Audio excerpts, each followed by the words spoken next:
I'm here with the IA guy, Marlon Marrache. Marlon, welcome to the show. Thanks, brother. Thanks for inviting me, man. I know you and I have been talking and excited to be here, man. But keep staring at that red dot over there. You know, I had a conversation about red dots, man. Yeah. Interesting. We're going to get into this because you have a storied history as a law enforcement officer. The IA guy, if people don't know who you are, that probably gives some, a little bit of a clue to what we may be talking about today. But before we get into that, I want to thank you for making the trip up here from Southern California, coming in. We're gonna get through this today, and we're gonna put you on a plane so you can be back in your own bed tonight. But I appreciate you taking the time out, man, to come chat with me, because I have lots of questions. Please ask away. And most of those questions, I think, are they're just curiosity questions, but they're also, aside from I guess, like satisfying my own curiosity, I think there's a huge misunderstanding, because I know I was and I still am on a lot of things that happen in law enforcement as it relates to what happens after the incident, right? Right. So what does an officer go through? What does an agency go through? What does a criminal or a suspect go through, or a victim go through? Yeah. There's a lot of things that happen there. And there's this whole, I think, like mystique. And you can look at it either one of two ways with like internal affairs. Yeah. Right? It's either these are the bad guys or these guys are the good guys. But my growing up and kind of understanding it or knowing it was really like around what cinema told me internal affairs was. Nobody liked the IA guy, right? Like there was never a positive there. Somebody was getting in trouble. Somebody's going to lose their job, lose their badge, lose their gun, and potentially go to jail. Yeah. Right. However, there's some function there that I think is super important in terms of the accountability aspect. So again, in satisfying my curiosity, I want to understand that better. Yes. And I'm hoping people listening that may be involved in law enforcement, have a connection to law enforcement or otherwise, by the time we're done, have a little bit better perspective of maybe how to view things from the outside looking in. So that's what I want to talk to you today about, man. Yeah, no, absolutely. I appreciate you inviting me. You know how important this is to me. It should be important to everyone. And you're absolutely right. I should say there's this this mystique, right? And what I try to do is to demystify what, internal affairs is all about. And it's a topic that just, you and I can agree. It's very taboo. I can tell you in our culture, no one really wants to talk about getting in trouble. I mean, imagine having lawyers, doctors, nurses, architects, especially lawyers. Can you imagine if a lawyer, has a podcast and say, hey, let me tell you about all this malpractice lawsuits that I got. Well, chances are probably after that episode, they're not going to have any more clients. They're not going to have any more clients. So, but I really feel, because law enforcement, as you know, especially with a critical incident, it's so sensationalized that not many people know the process. One, two, there is an internal affairs component to a critical incident. But more than anything, it's just a culture, right? So when you get in trouble, oh man, Scott, I can't talk to you. I have to kind of disassociate myself with you. And you're going to leave me in the island all by myself as I go through this whole process. And that process, at times, it becomes the punishment. So yeah, let me tell you a little bit about myself. So let's see, 24 years with the Los Angeles Police Department. Okay. I promoted to sergeant in January 5th, 2007. Okay. So I actually remember that day. It was, it was a great day, because now I'm a manager, right? Now I'm really it's the blessing and the curse, right? It's a blessing and a curse, because now I get to go back to patrol and, grab a whole bunch of my officers, man. And hey, man, let's try to figure all this out, and, do's and don'ts, pros and cons of what I've learned. But shortly thereafter, my probationary period as a sergeant, in 17 years of being a police sergeant with the LAPD, I spent the majority of my career in discipline. So I was just embedded in internal affairs. I did a 5-year tour in internal affairs where I learned a lot. And my job in LAPD is very unique. Other departments, not just in California, but throughout the United States, they don't have a specific unit where your sole job is to prosecute cops in this tribunal kangaroo court type of hearing. And so I was it. I was a sergeant representing the chief, and Officer Howell, you are being charged with serious misconduct. a false statement, a misleading statement, or something you did off duty that was just really egregious. And so, you know what? I'm going to send you to this tribunal hearing called the border rights hearing, where there's a 3-panel member, and your fate lies on their decision. However, I'm recommending that you be terminated, but we're going to wait to see what's going to happen with this hearing. And so my job was to prosecute cops. So let's time out for a second here. I got a couple questions. Yes. First off, just with being a police officer, what is the percentage? What's the right question here? What's the percentage of cops that will face an internal affairs investigation in their career path? Very, very good question. So a big machine and organization like the LAPD, at one point from 2011 to 2015, when I was in internal affairs, you're looking north of 3,000 public complaints. That's a lot of complaints. That's a lot of complaints. However, and all of those have to be investigated? They all have to be investigated. There's zero tolerance. You can walk into a station right on LAPD and say, Marlon came to my podcast and he was being an asshole. Mm-hmm. He dropped a couple of F-bombs and I just didn't like the way he looked at me and he was just totally rude. And paper has to be filed. Got to cut paper, right? So there's zero tolerance. Now, 96% of those are adjudicated as unfounded, meaning that it didn't occur. So then you got to ask yourself, is there a misunderstanding when the public makes complaints against officers? Yeah, why is that happening? Right. You know, and here's the catch. Well, I should say more of a punchline. Out of those 96% of those complaints that are unfounded, it didn't occur, we actually send you a letter to let you know, hey, we've investigated this fully and we determined and deemed it to be unfounded, like it never occurred. Please give us a call if you'd like to discuss this. This is to the reporting party. This is to the reporting party, the complainant, Mr. Johnson, whoever that may be. Guess how many times they've actually called internal affairs to discuss this matter? I have no idea. Zero. Right. So out of the hundreds and hundreds of literally thousands. Literally, to this very day. And I think that's just, I think we ought to hold the public accountable for what you might believe to be misconduct, right? Okay, good point. You know, you did something wrong. I really, really want to know what happened to this officer when I made that complaint. And we just don't follow up. And granted, it takes anywhere between 6 months to close to a year to investigate this and get that letter saying, here's the outcome. Okay. But the public is also, what I should say is the public should be held responsible for the complaint that they filed and following through on it. Wouldn't you want to know? Yeah, instead of just dumping it in somebody else's lap and expecting it to get better. Because you had a bad day, you're emotional about this or whatever. It did or it didn't happen. There's a lot of things there. Okay, flip side of that, how does an officer find out about a complaint? Is it the same? Like, so somebody comes in and files a complaint, founded or unfounded, it's going into an investigation and it can take a year and a half to get through this. When is the officer notified that he's under, or he or she is under investigation? Well, per the rules, for your rights, you should be notified like right away. I mean, you don't want to be like hiding the ball from the officer. That kind of sucks, right? Okay, but rules are rules and how it should be is one thing. Right. So in my experience, and I learned a lot about this during, because of the podcast also, is that there's some agencies that will actually take the complaint, right, the alleged misconduct, and they won't let the officer know at all. They won't even let them know. However, they'll investigate it because it was probably just a bunch of bullshit. And then they'll let them know, hey, man, you know what? Someone came in the station like 2 months ago and said that on that call for service or that traffic stop, you did A, B, and C. We investigated. We looked at body-worn video. You're good to go. No big deal. Well, if I was the officer, I'd be like, well, bro. I'd want to know. Yeah, I want to know too. I'm with you. I think transparency is key. And here it is, man, quote unquote. We preach what? Transparency. Mm-hmm. We're supposed to be very transparent with the public, but yet how transparent are we amongst ourselves? We're not. That's just a couple of agencies. So yeah, essentially what you should do is someone walks in the front desk and says, hey, I want to make a complaint against Officer Howe and Officer Marrache for that traffic stop that they did. That sergeant should say, hey, Scott, Marlon, you know what? Someone came in and they said that you guys did A, B, and C. And we're like, dude, what are you talking about? That's not what happened. I get it. I understand. But you know what? It's a complaint. We're going to, cut paper and investigate it. Due process here. We have to due process. We got to do what it do.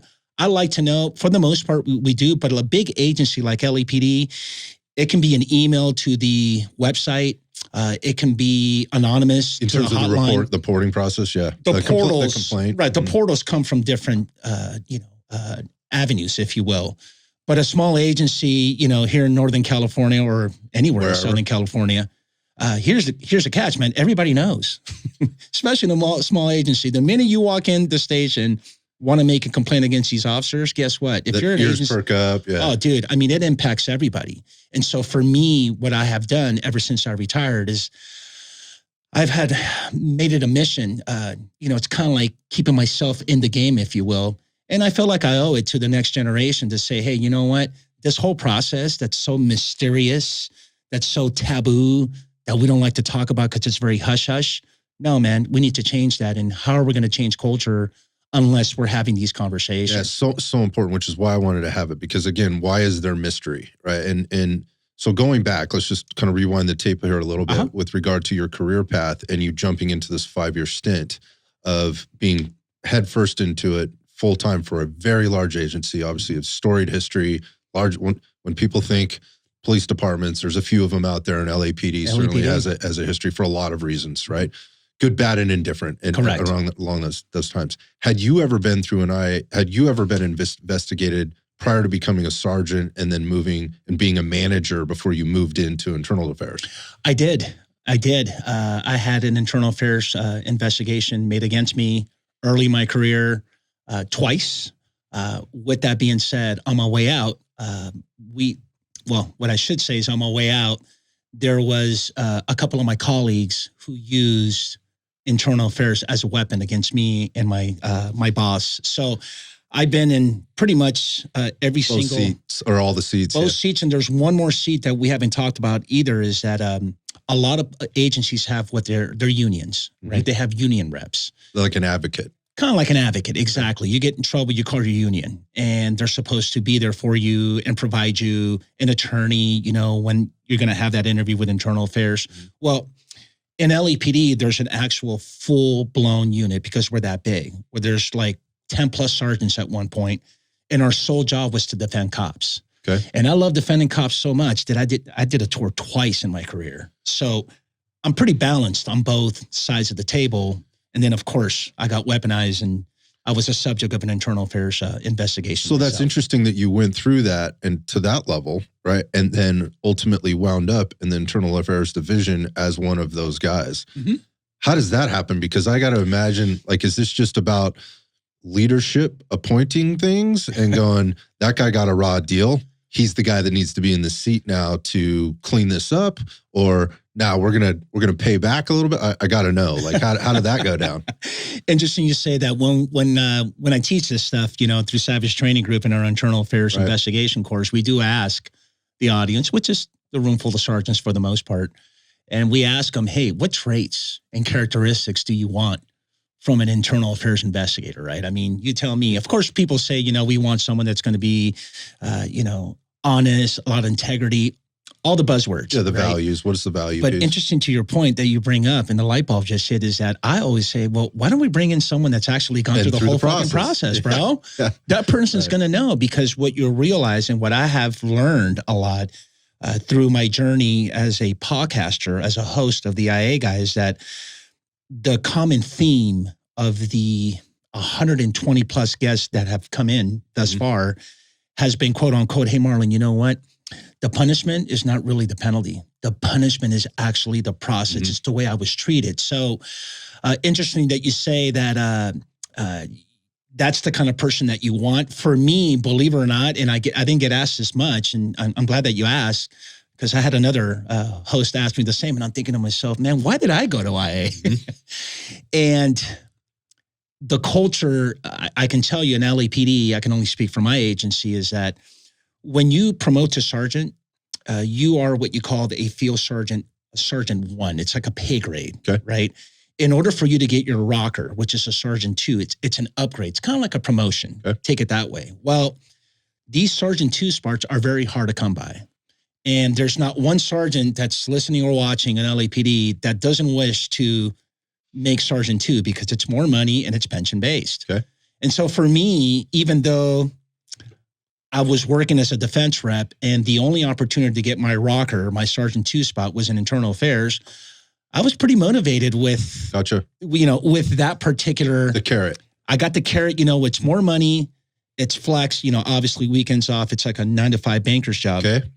But the job in it itself was take a toll. Yeah, man, it was very challenging. I mean, who would want to prosecute cops, bro? So that's interesting. You're using two terms there. And before actually I asked that question, let's go back for a second, because I'm not sure you answered it. I think I maybe jumped ahead. And that was, what percentage of cops are going to go through an internal? There were 3,000 complaints on an annual basis at LAPD, right? But what does that mean in terms of what's the percentage of police officers that will face an internal affairs investigation in a, I don't know, 15-year career? Like, very minimal. Okay. I think that we, in terms of big numbers, it's really a very, very small fraction of the population. I mean, if I'm giving you 3,000 public complaints, at the time there's over 10,000 officers. Okay. All right. We could do some math there. You do some math there. It's very minimal. Now, that's just complaints, which we already discussed that 96% of those come back unfounded. So we're really talking about 4%. We're talking about 4% of the population. 10,000. So 40? 40. Yep. Okay. And so let's not, and the problem is that, the topic IA is so sensationalized that, hell, if it happens in Mississippi, then guess what, man? Everybody's dirty, right, or everybody's a rogue cop. And so we got to put those numbers into perspective. So that 4%, yeah, man, you have to police your own. And you have to know that you got human elements, man.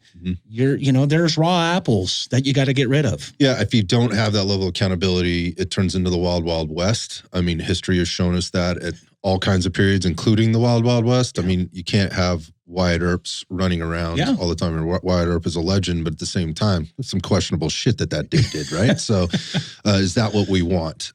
Is that what the public wants? And more importantly, as a police officer, is that what I want? Because you just said it. Somebody does something in Mississippi that's egregious and foul and disgusting, then that just means everybody on LAPD 100% is egregious, foul, and disgusting. 100%. And that is an easily adopted mindset by so much of the public, and we see it so often. And then obviously what we end up getting is policy changes as a result of this one person doing something that maybe wasn't egregious. That's actually what they were trained to do. Correct. And it's taken out of context to an extent, and the media runs away with it. And we wind up in a situation where policies change, and then that trickles down to the public in terms of safety and all these things. So that's a whole rabbit hole. Right. But it is very much a part of what internal affairs is about. 100%. And in addition to that, interesting you say that, because when you do have a critical incident, right, OIS, this officer-involved shootings being the most popular, because that's what happens the most, is you can be trained in your mind to do the right thing, whatever you were taught, from unholstering, breaking leather, right, to, okay, I kind of know the law and I got to stop this threat. And you line up your sights and you fire some rounds. It becomes a use of deadly force. And in your mind, you're actually thinking, hey, man, you know what? I think I did the right thing.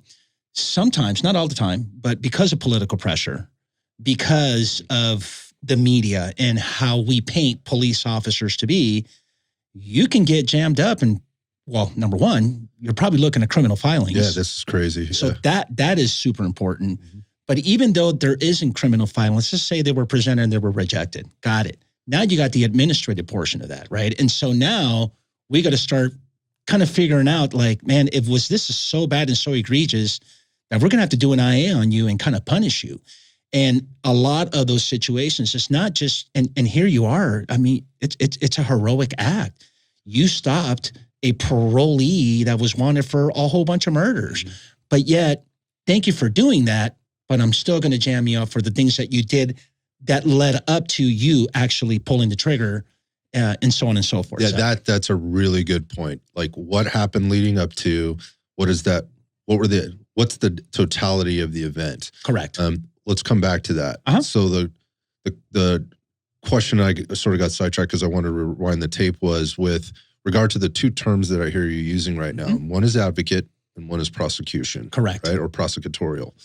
So there's two roles that can get fulfilled there on the inside. And so I think it's important we kind of just discuss what this looks like from the institution of law enforcement. My understanding is it's very much parallel to what would be seen like in the military in a court martial. Correct. So, but this is interesting though, because when you're in the military, you are not under civilian law anymore. You are under military law. But when you are in law enforcement, you are still under civil penalty. You still be faced with civil penalties. Correct.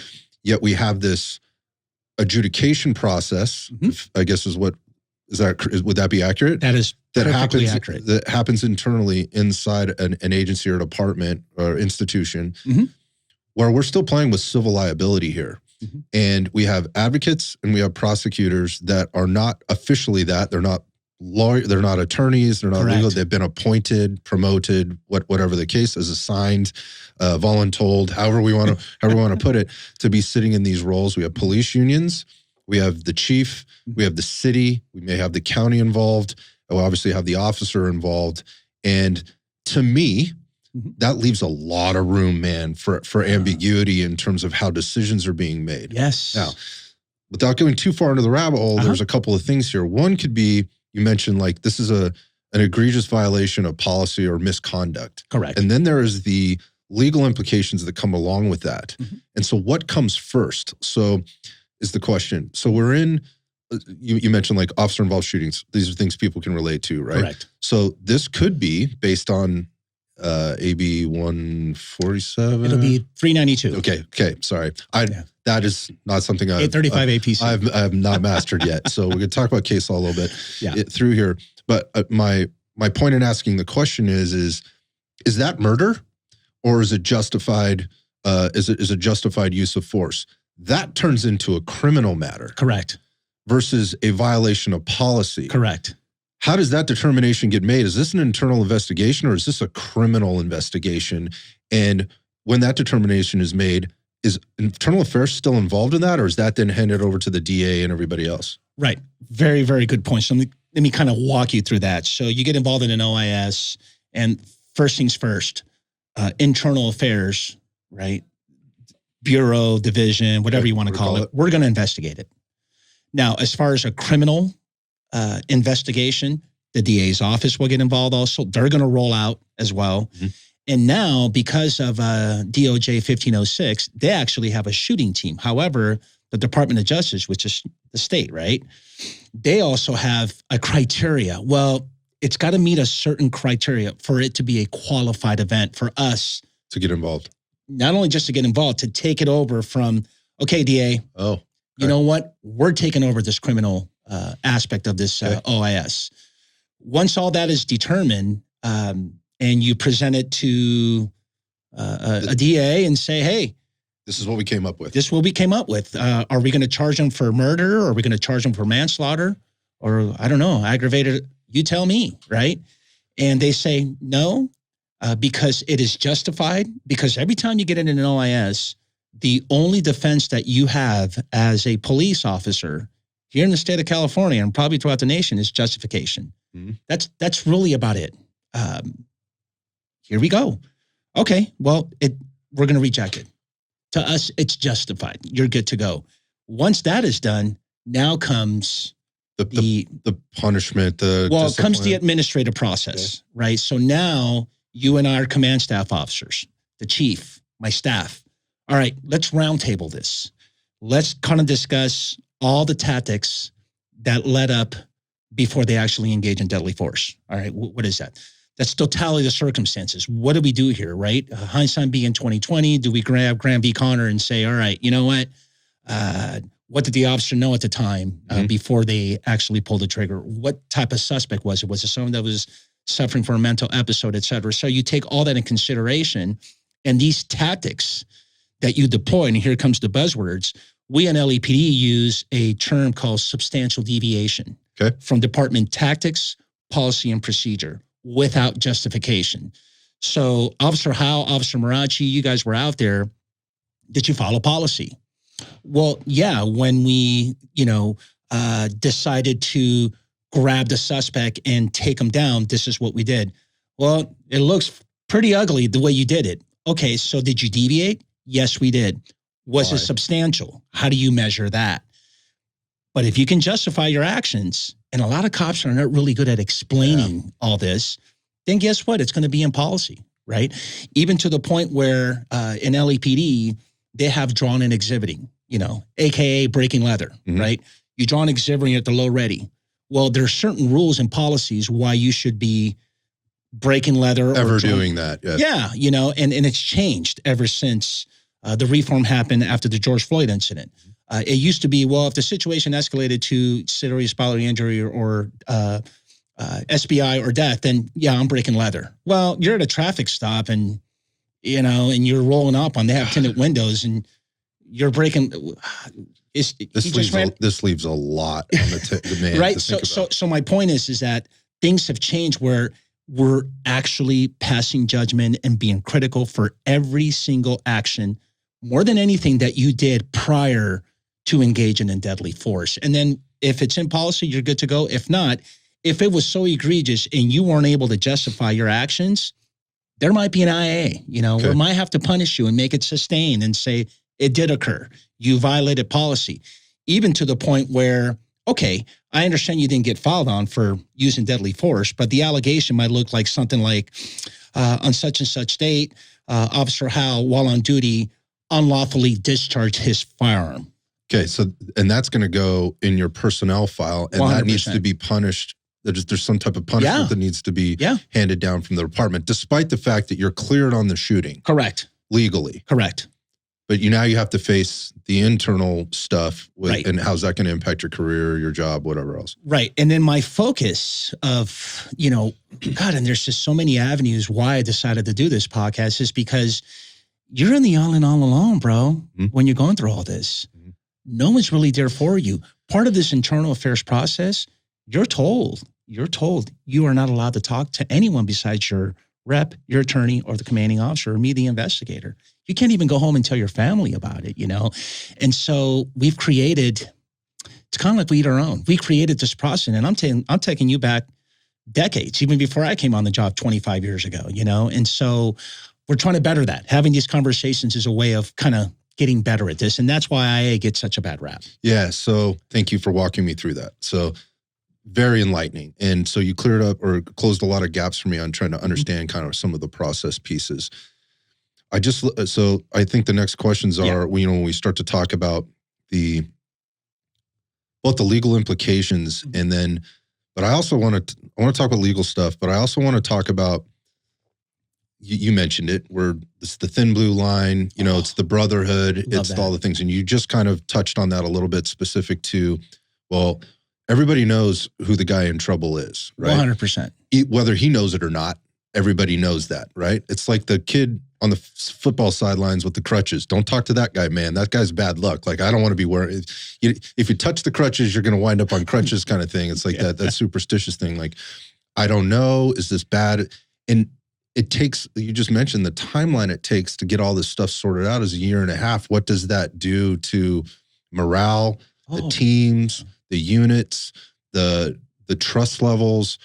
That's just what's happening at work. And then you have to take it home. I have talked to a few folks that have been in officer involved shootings. They said more traumatic than the actual event itself, taking somebody's life and feeling justified about it, but at the same time being a human about it and going, I hated that I had to do that, but that's what it needed to be done at that time. Right. The worst part about it was the seclusion at the end and not being mentally or emotionally prepared for all the things that came down. Yeah. And then now in today's day and age, again, going back, bringing the media piece back into it, knowing that the media is going to get a hold of this and they're going to tell an entire story. And if, I have two things to say about this, but if I think the police department or the agency is doing the right job, the right thing, they're going to wait till they have all the facts before they start letting stuff out. Correct. The damage in doing that, though, and letting the story run away is that the next day, and you're probably told if you're in an investigation and you've been in an event that's gotten some publicity, it's like, dude, don't go to social media. Like, don't get on Instagram, don't go to YouTube, don't get on Facebook. It's going to be bad, right? Because people are going to be coming to the table from the outside with their opinions and all that other stuff. Yet you're also being told you got to take a week off, right? You got to Yeah. go see the psych, Yes. right? You have to go through this thing. You're going to be working on a desk for a while. What are you going to do? You're going to open up Facebook and you're going to see 100%. This. And so is everybody else, right? Everybody else went home on the department, went home and looked at Facebook to 100%. See what everybody is saying. And maybe there's some truth in it. Maybe there's not any truth in it. But at the same time, it's like, I don't want to be involved in this. Like, I don't want to talk to this guy. So going back to the punishment is not actually the end result. Correct. It's the process. Yeah. That's the thing that I hear from folks that have been involved in this stuff before.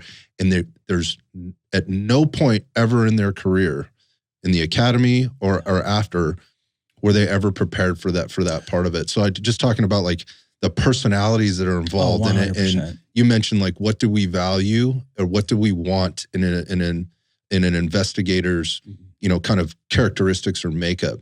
I would think, and I think I get this from you and listening to your show and watching, how you interact with people. There's a certain level of empathy there.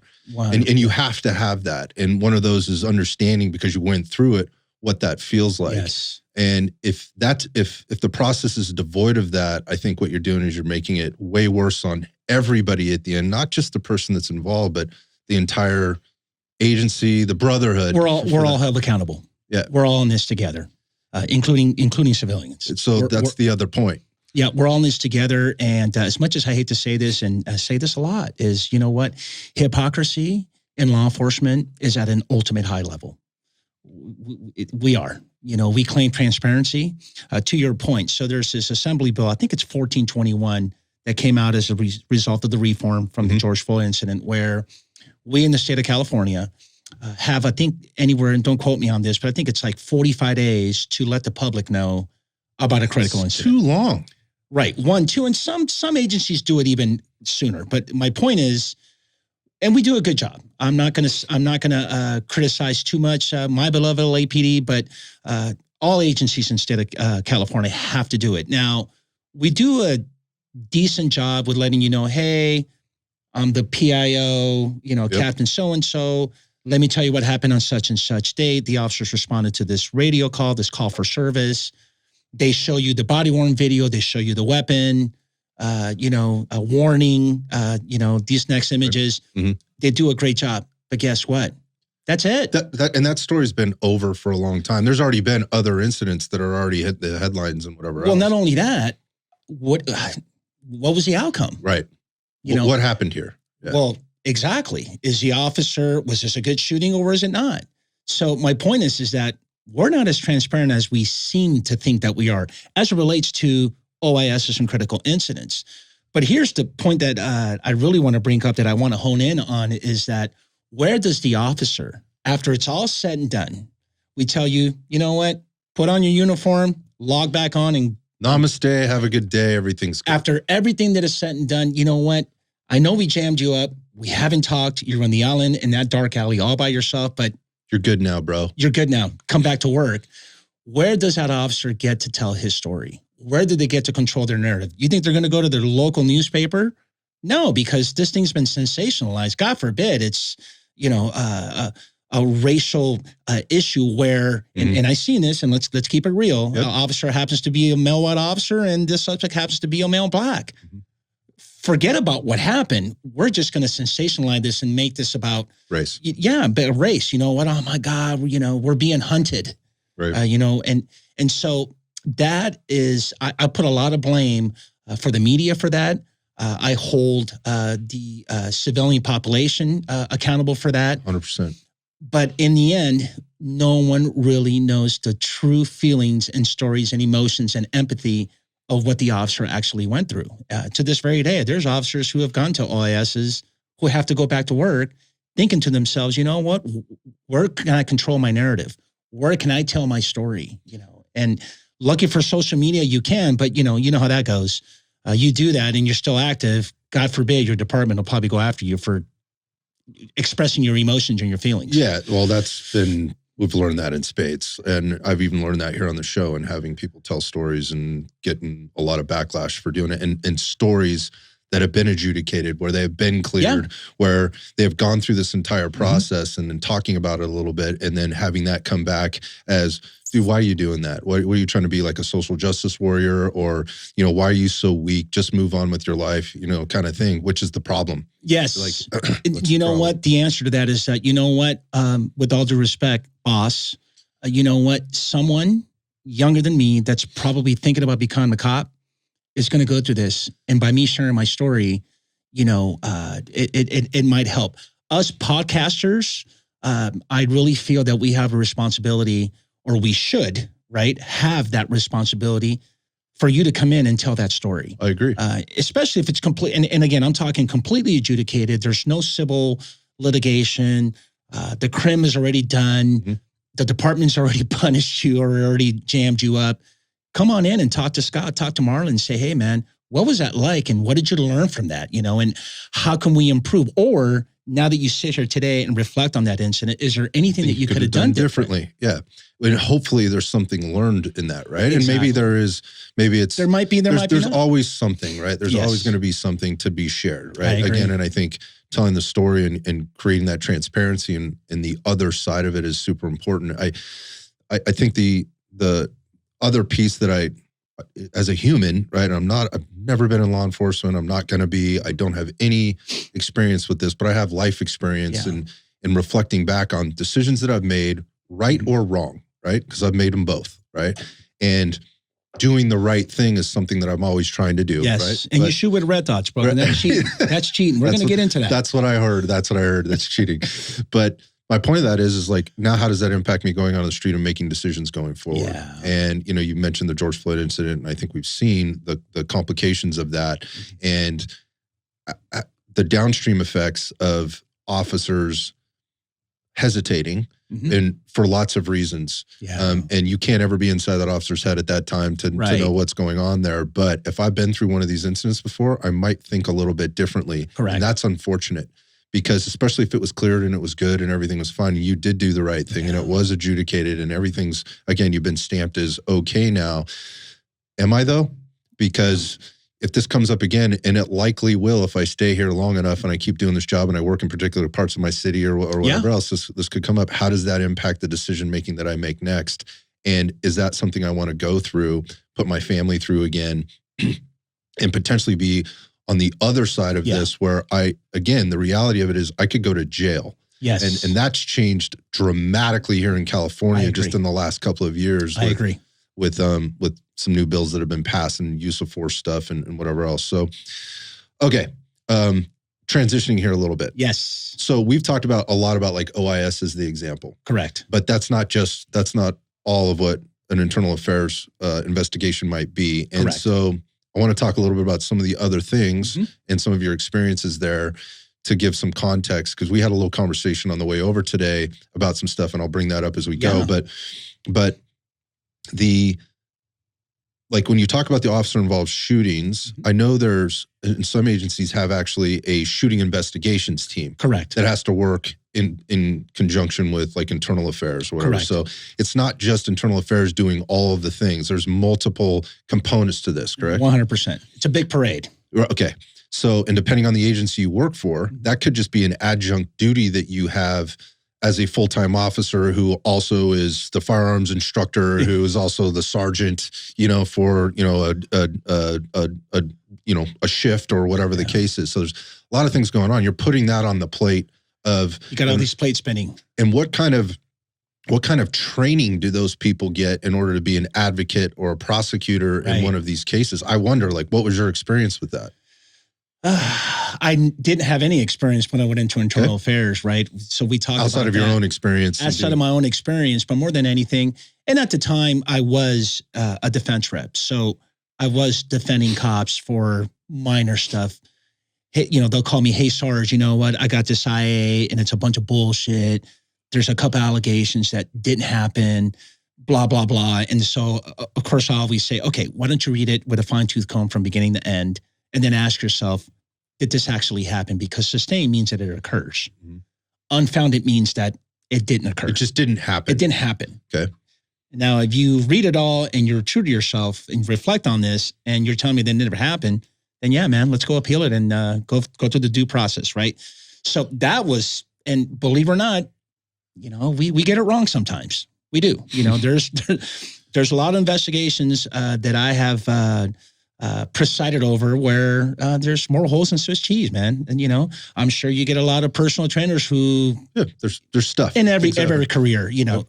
But with that being said, at that time, I decided to go to law school, and all I wanted to do is really to be a police attorney. And so when I went to internal, don't ask me how I did it, but I was trying on and putting on these hearings, right? Getting the role of a prosecutorial. I remember the lieutenant told me, he goes, "Hey, Marlon, you know what? Don't think of it as a prosecutorial role. Just, you know what? I call bullshit.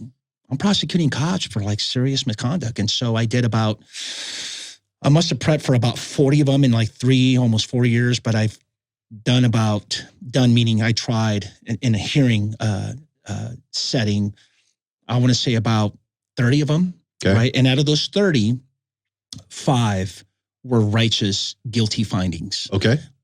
For false statements. So for me. Okay. Based on that. Correct. On a false statement is where you get your best bang for your buck, if you will, right? If you know that someone is being accused of lying, department, you better be sure that that we have not just preponderance, you know, the burden of proof. I should say the standard of proof is more likely than not, right? 51% that this person's kind of lying. Well, department, you better be damn sure that if we're going to accuse your colleague, a fellow officer lying, there better be a lot of evidence. So to me, this sounds like, and I believe I heard actually one of your guests say this, maybe somebody from LAPD. This is not thinking it as prosecution, but more of it as truth seeking. Correct. I forget who that was. That was the GOAT, Mark Perez, deputy chief. That's who it was. Exactly who it was. Great. He's just awesome. And I love that statement because that's really what we're boiling it down to. Again, you have these complaints: what's true, what isn't, what's founded, what can be founded as true, and what is unfounded. Correct. So it's really about getting to the bottom of like what really happened, what really got said, what really didn't happen, those kind of things, before any kind of a prosecution happens. But if you leave the door open as an officer for making a false statement, well, then you're probably, what you're saying is those are the ones where you're done. Like you have to be truthful. Correct. Like I remember it happening this way. And then I'm stretching the truth. I'm telling a story. I'm not being 100% officer. Right. So think about it. If I have done 30 of these hearings and only 5 were righteous terminations, right? You were found guilty for lying. Well, the question is, what happened to those other 25? Mm-hmm. You know, we shouldn't even have them at this level, because if we're going to be in a hearing, again, for serious misconduct, it better be pretty serious. I think what I learned the most about this particular role is a couple of things. One, accusing someone of lying doesn't just necessarily require preponderance, 51%. If I'm saying that Officer Howe is in the corner of walk and don't walk, and I have proof, evidence by someone saying, no, he wasn't there on such and such date at this time. Well, you know what? That's pretty substantial. Yep. I'll give you that. But if I have like 3 or 4 people saying he wasn't there at all, that's a lie, you know? Or, you know, like the code of ethics says, right? When you get sworn in to be a police officer, you're always told to do what? To be forthcoming, righteous, truthful, and honest, right? And if I fall on the sword and tell you, you know what? I kind of misled you. Or this is before you even get to the hearing. You're at this interview with the IA and you tell them, you know what? Yeah, I was a little nervous and I want to tell you, but this is exactly what happened. Do we still, hammer them? So what Deputy Chief Mark Perez, retired LAPD, was saying is that do we make the decision to develop them, or do we make the decision to discharge them? Yes. That's develop and discharge, you know.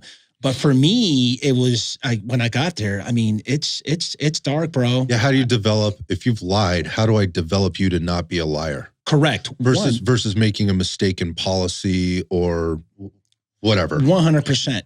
There's a big difference, and again, in false statements, there's a big difference between what you said and what I thought or heard what you said, right? As opposed to you filling out some paperwork, official documents, and signing your name on it. And you just completely lied about that.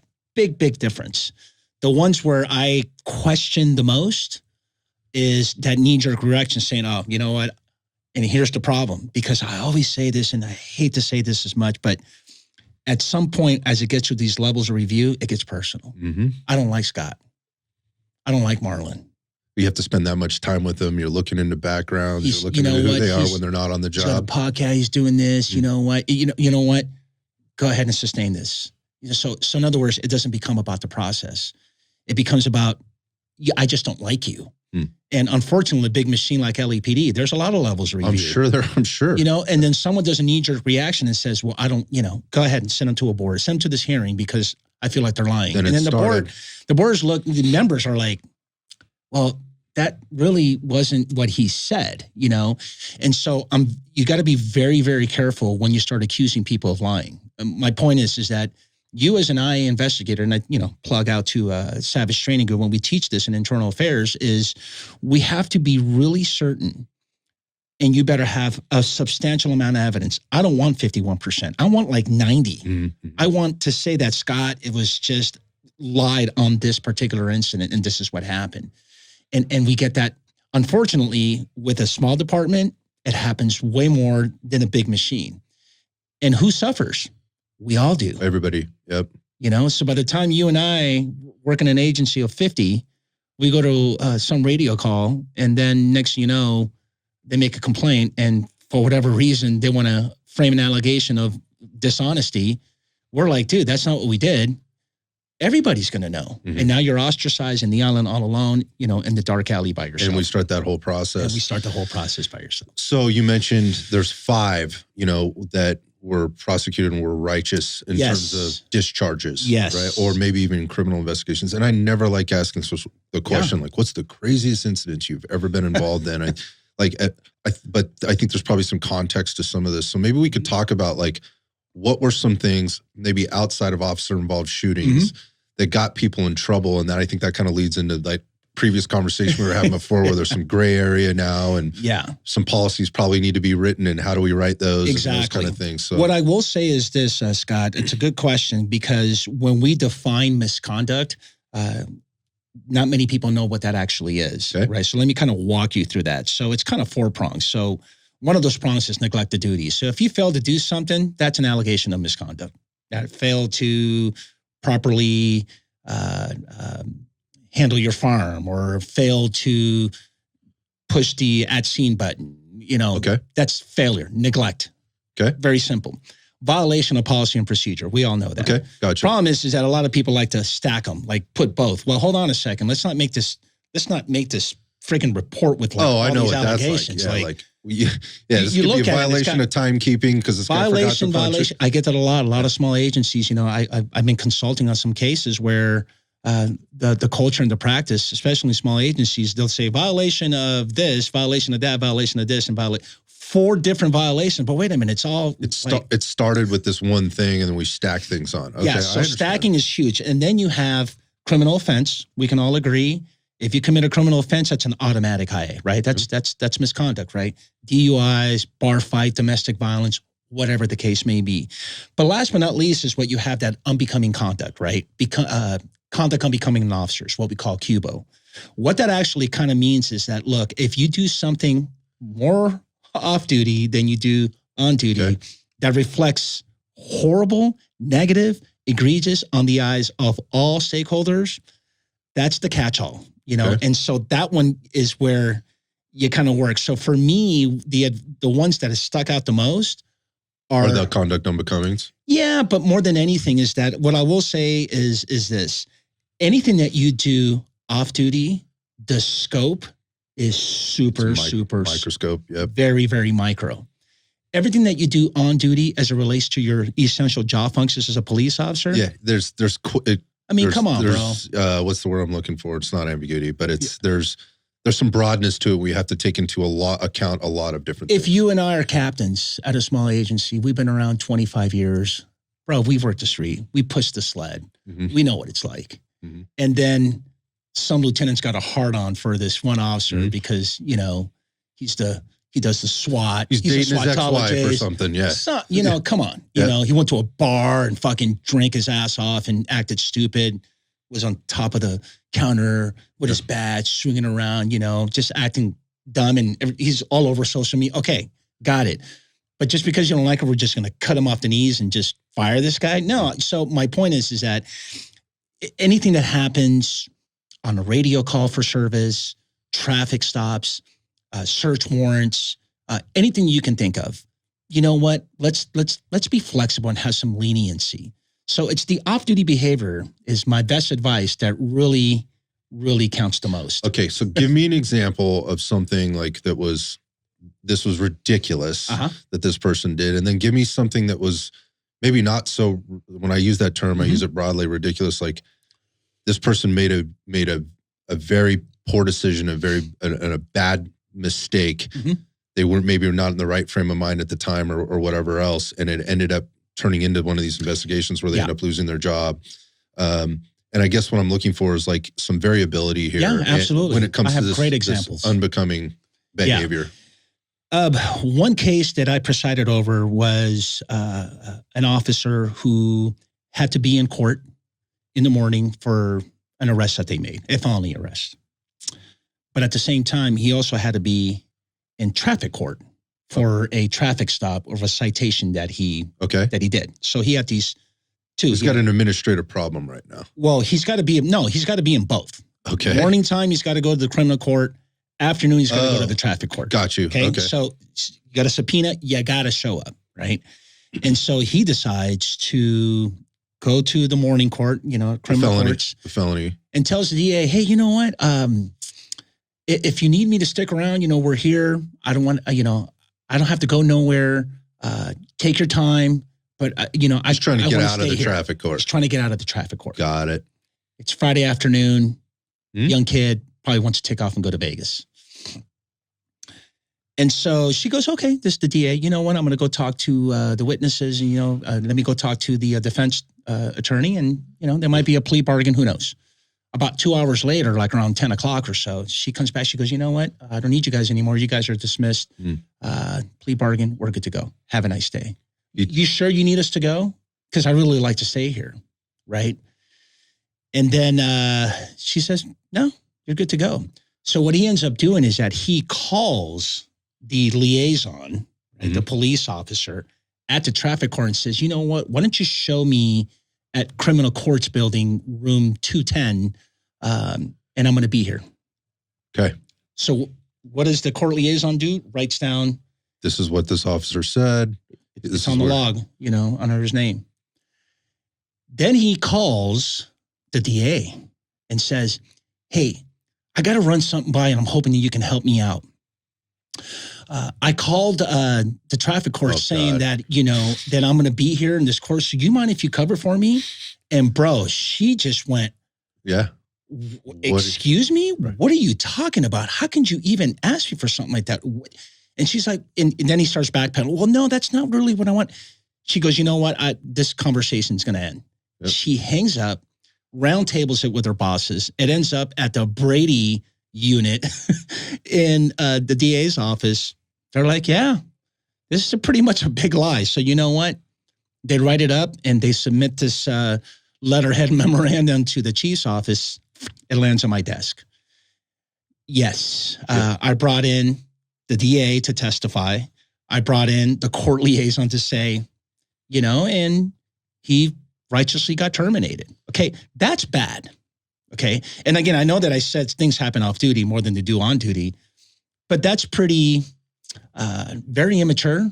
Oh, it's completely unprofessional. It's completely unprofessional. This is what I look at. I don't care what job you're working, right? Like whether you're a police officer or not, like lying about that to get out of work or do the things that and you've been court ordered to do, right? And then trying to pull in a court official, right, to cover up for you. Like that's all bad. So that's a false. That's like an righteous. That's an adult problem. That is not a police officer problem. Right. And then here's the deal. Do you really want to have a partner that does stuff like that and cut corners? And we can all agree and say no. Now that's that incident. So I had a guest who is active to this very day, and in his career, I want to say 20-something years ago, he had 2 years on. He was a young officer at a small agency. When I say small, like maybe 20. Okay. and had his, I think it was his son, stepson, right? His wife's son. So it's, stepson got out of the Navy all buffed out. Hey, you know what? I want to know what it feels like being tased. Oh, and he's like, oh, man. Oh, it gets better. And then he's like, yeah, whatever, dude. He tries to blow him off, like, no big deal. And then a couple of months go by and he starts pondering on it. So he goes to work and he tells the sergeant, he's like, hey, you know what? My stepson's been wanting to get tased, man. And, it sounds silly, but, he wants to know what it feels like. So the sergeant says, well, you know what? It's okay with me because all these explorers that come in, we tase them all the time. Oh, geez. He goes, okay. So he goes home, sets up the room with a camera, records it, puts like a mattress, right? And it's one of my episodes, by the way. You'll love it. It's one of my favorite ones, believe it or not. And he proceeds to record it. Tases his stepson. Papa, everybody laughs, right? The wife is there. The wife is also working for this small department, and she works as a civilian jailer. God. So guess what happens the next day? She goes to work and does what? She tells everybody. Of course. Oh, look at the video. Oh, my God, look what happened to my son. This and that. So by the time it gets to the chief of that department, it is a whole different story. He's working one day, and he gets called into the chief's office. And he was told something along the lines like, look, we heard that you were at a party. There was some domestic incident and that you tased your stepson. And he's like, whoa. First of all, that's not what happened, right? And so he decides to cooperate, and the lieutenant had it out for him. Like, he thought this was like the most dumbest thing to do. I'd agree. It's pretty stupid. Okay, got it, right? It's not the most smartest thing to do. Lessons learned. No big deal. But he really thought that, why is this guy even a cop for doing something like that, right? And so they do a full internal affairs investigation. He invites him into the house, and he even tells him, hey, I recorded this. You did what? Right. You recorded this? Yeah, here's the CD. You're more than welcome to have it. Gave everything, every evidence you need to completely find the truth. A full body investigation with all this evidence, and they fired him for that, right? And so a year and a half goes by, and he's waiting around for his arbitration hearing, right? And he got consent. I know it's kind of dumb. He did tell his sergeant when he went to his arbitration hearing, the arbitrator, right, ex-judge or lawyer, whatever, within about maybe 20 or 30 minutes into the opening arguments, he says, you know what, let's time out. Let's take a break. Both attorneys, we need to sidebar. And he can kind of overhear what's being said. The first thing the arbitrator said, what are we doing here? Why are we crucifying, putting this guy through all this? To the point where you actually terminated, he got permission from his sergeant, unless you guys wanted, did you guys even consider maybe doing a suspension or maybe, kind of punishing the guy? Give him a couple of days at the beach is what they call it, right? But it doesn't have to rise to the level of where you had to terminate this guy. I mean, for crying out loud, you waited for a year and a half. The guy's been waiting around, and this is what you guys got? Not working. Yeah, and he wasn't working. I think at one point he had to get like 2 or 3 jobs because he just bought a house right in front of the beach. This is out in Laguna Beach, in that area, right? And that is a conduct unbecoming, right? It's very negative reflection on what an officer should be doing, especially off duty. I'll give you an example. But the point I'm trying to bring more than anything is that we shouldn't be having knee-jerk reactions and crucifying officers for making dumb mistakes, And so he gets terminated, but he gets his job back, and now he runs internal affairs, and he's a lieutenant. Oh, is that right? I got to listen to this episode. Yeah, you got it. He's shout out to Chris. He started watching a lot of my episodes, seeing me on Instagram and all that. And he hits me up and he goes, hey man, you know what? I want to come on your show and tell my story because I really feel that people can learn from this. I'm all, that's great. And then I tell him, I say, hey, Chris, you know what? Why don't you run it by your chief before you come in because you're active? And this is what he said. He goes, you know what, Marlon? In this whole almost 2 years that I was going through this whole process, which was, I lost everything. I lost my house. I just barely bought this new townhome. I had to work like 2 or 3 jobs just to make, ends meet. And there was one sergeant that stood by my side, that checked up on me and that supported me throughout this whole process. And we became friends. That sergeant today is the chief of police. So I go, hey, man. And so he goes, this shouldn't be a problem. So he texted me back and he goes, you know what? He gave the green light. He came in and told the story. And so that's why I decided to do the podcast, because those stories have such an impact, because we shouldn't be making decisions. I think that's just my opinion. You know what? Let's not, kind of like we were talking about the chainsaw. Yep. Right? I mean, we're crucifying this guy for showing up to an assisted living home with a suspect that's got a chainsaw that he's about to ram up, and who knows what he's going to do. Oh my God, what's the quote I've heard lately? Don't bring a taser into a chainsaw fight. Okay, well, what was the last time we trained with, and I don't mean to divert, but my point is that those 2 examples of the case that I tried that had a false statement, that was just, not only just that's a no-go. Yeah. That's a no-go. No one wants a liar, right? Someone that's going to cut corners. Compared versus the one where this happened to Chris Hendricks. Totally different situation. Me personally, if I was an adjudicator, I'm pretty sure you can agree with me. Look, okay, it was dumb to do that. I know you got permission. I don't know, give him some suspension or whatever. Yeah, but let's not fire the guy for that. Yeah, what is the progressive discipline process? Exactly. And so I hope that helps. No, it does. It does. It answered my question. I asked you to kind of look at the spectrum there, because for some people that might be the same thing. Yeah. But it isn't the same thing. And I would agree. So yeah, we definitely have agreement there. And I think you go back to what the other chief had said, is this something that we can develop, or should we discharge over this? Let's make that decision. And develop or discharge. Yeah. Who is this person? What is their, I think you said he was only 2 years on at that point. So he's a young cop, he's for whatever reasons he made the decision, is this worth ending a person's career? Because at this point we've invested time, he's invested time, right. He's learning this thing, and now he's got to learn a hard lesson. This is not how we act. Don't do this again. Yeah. Here's what and we're not firing you, but here's your punishment. And sounds like the punishment was pretty substantial. I'm sure he learned his lesson. Right. Yeah.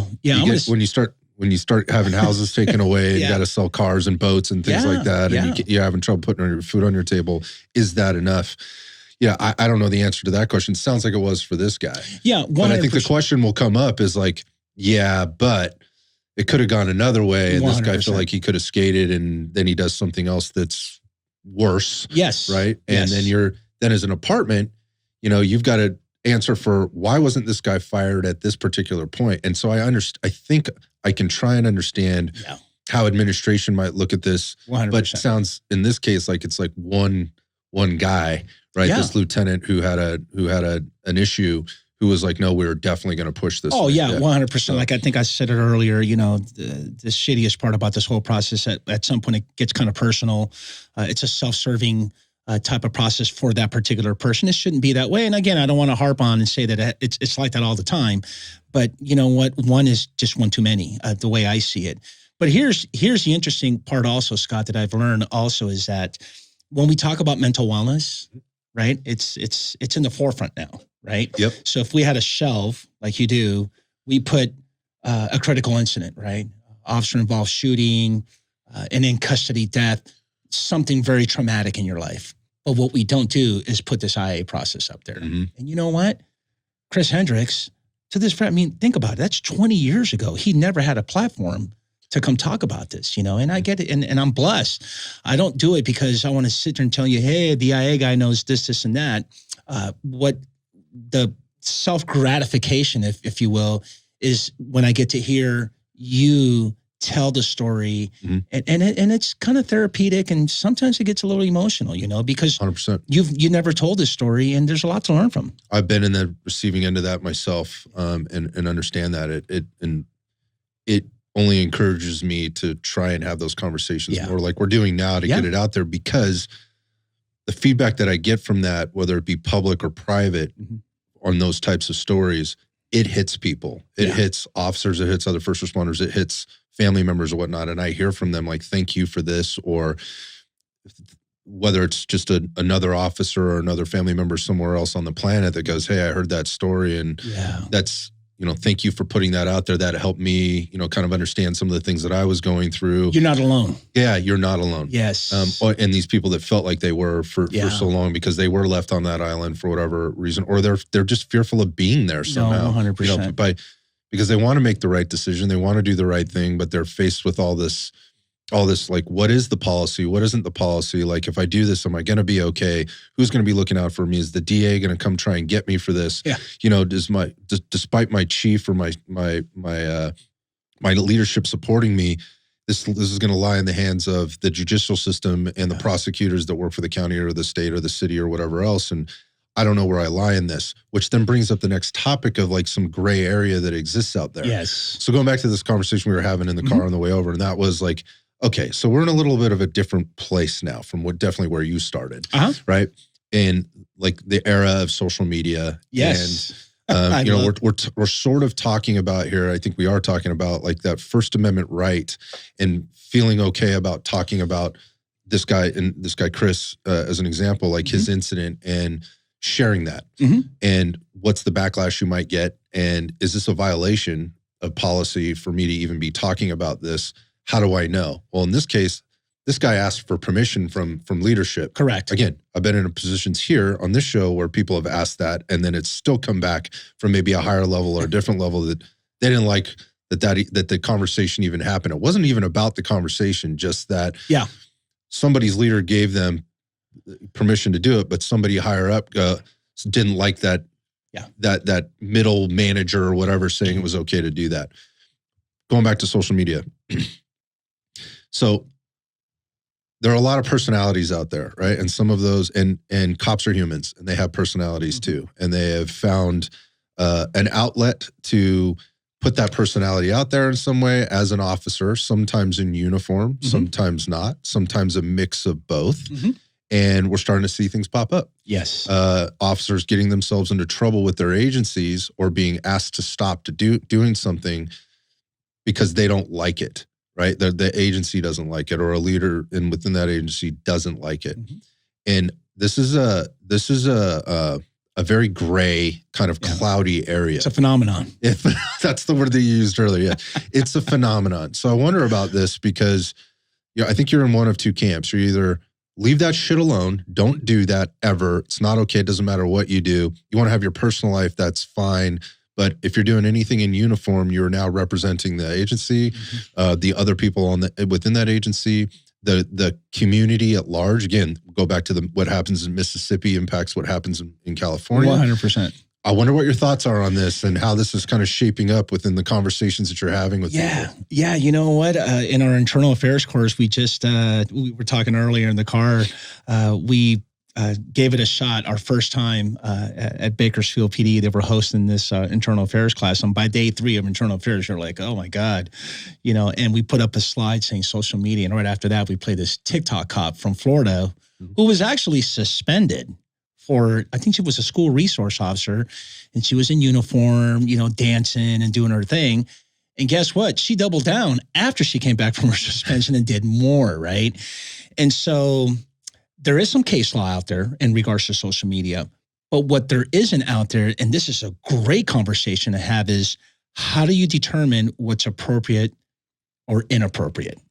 And how does that relate to a Cubo type of allegation and unbecoming conduct? Well, is the lens of not just the community, the department, all stakeholders, so negative reflection that, you know what, you shouldn't be doing this, so let's charge you with a conduct unbecoming type of allegation? That's a big allegation. That's a big allegation, but before we even get there, we have to determine what's appropriate or inappropriate. Now, some agencies probably have policy, but I'm here to tell you that it's a phenomenon, and it's just starting to figure out, because it goes to your point. So if I'm a school resource officer, right, I'm in uniform, and I have the official Instagram page of the department. Okay. And here I am in the gym doing a dance-off with kids. Like at a school function or something. At Whatever. local elementary or junior high. Whatever the case may be, right? Next thing you know, the principal calls the chief and says, Chief Howell, you know what? Man, Officer Marrache, doing the running man, love that stuff. He's great, so, That's a community view, right? Keep at it. Right. However, if you do that on your own Instagram page while you're in the bathroom or while you're working, I don't know. Is that appropriate or is it inappropriate? Do we jam you up and do an IA or do we don't? And so that's the conversation that we should be having. And it goes to, and again, let's not, I don't want to sound sexist but females probably do more than males, but there's a whole bunch. I mean, I just, not too long ago, I ran into a Facebook, I Googled, there was an officer, God, I don't know what state it was, where he was really voicing his opinion on Facebook about some political issues, and he got suspended for it. I got a phone call from the wonderful state of Louisiana of a firearms instructor who voiced his opinion on Facebook on a thread about the George Floyd incident. He was discussing about asphyxia. How is it that this particular tactic of putting your knee on the net, and just had this whole full-blown discussion. And he was just like, well, that's not really what caused it. And, God forbid, of course, city council they just jammed him. Oh, they crucified him, and he ended up getting terminated, And so you're starting to see some results, right? The outcome as it relates to discipline, but we're not there yet, at least.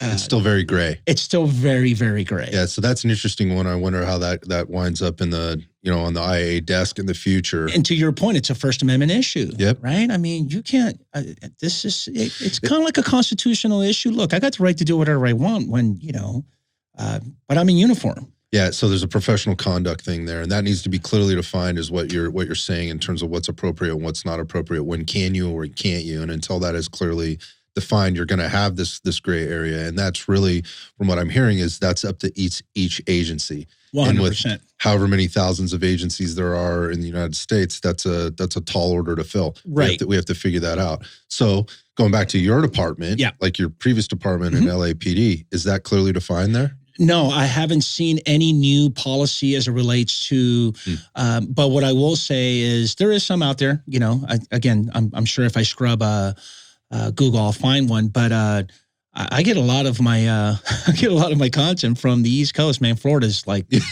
I love Florida. Florida does just, so do I.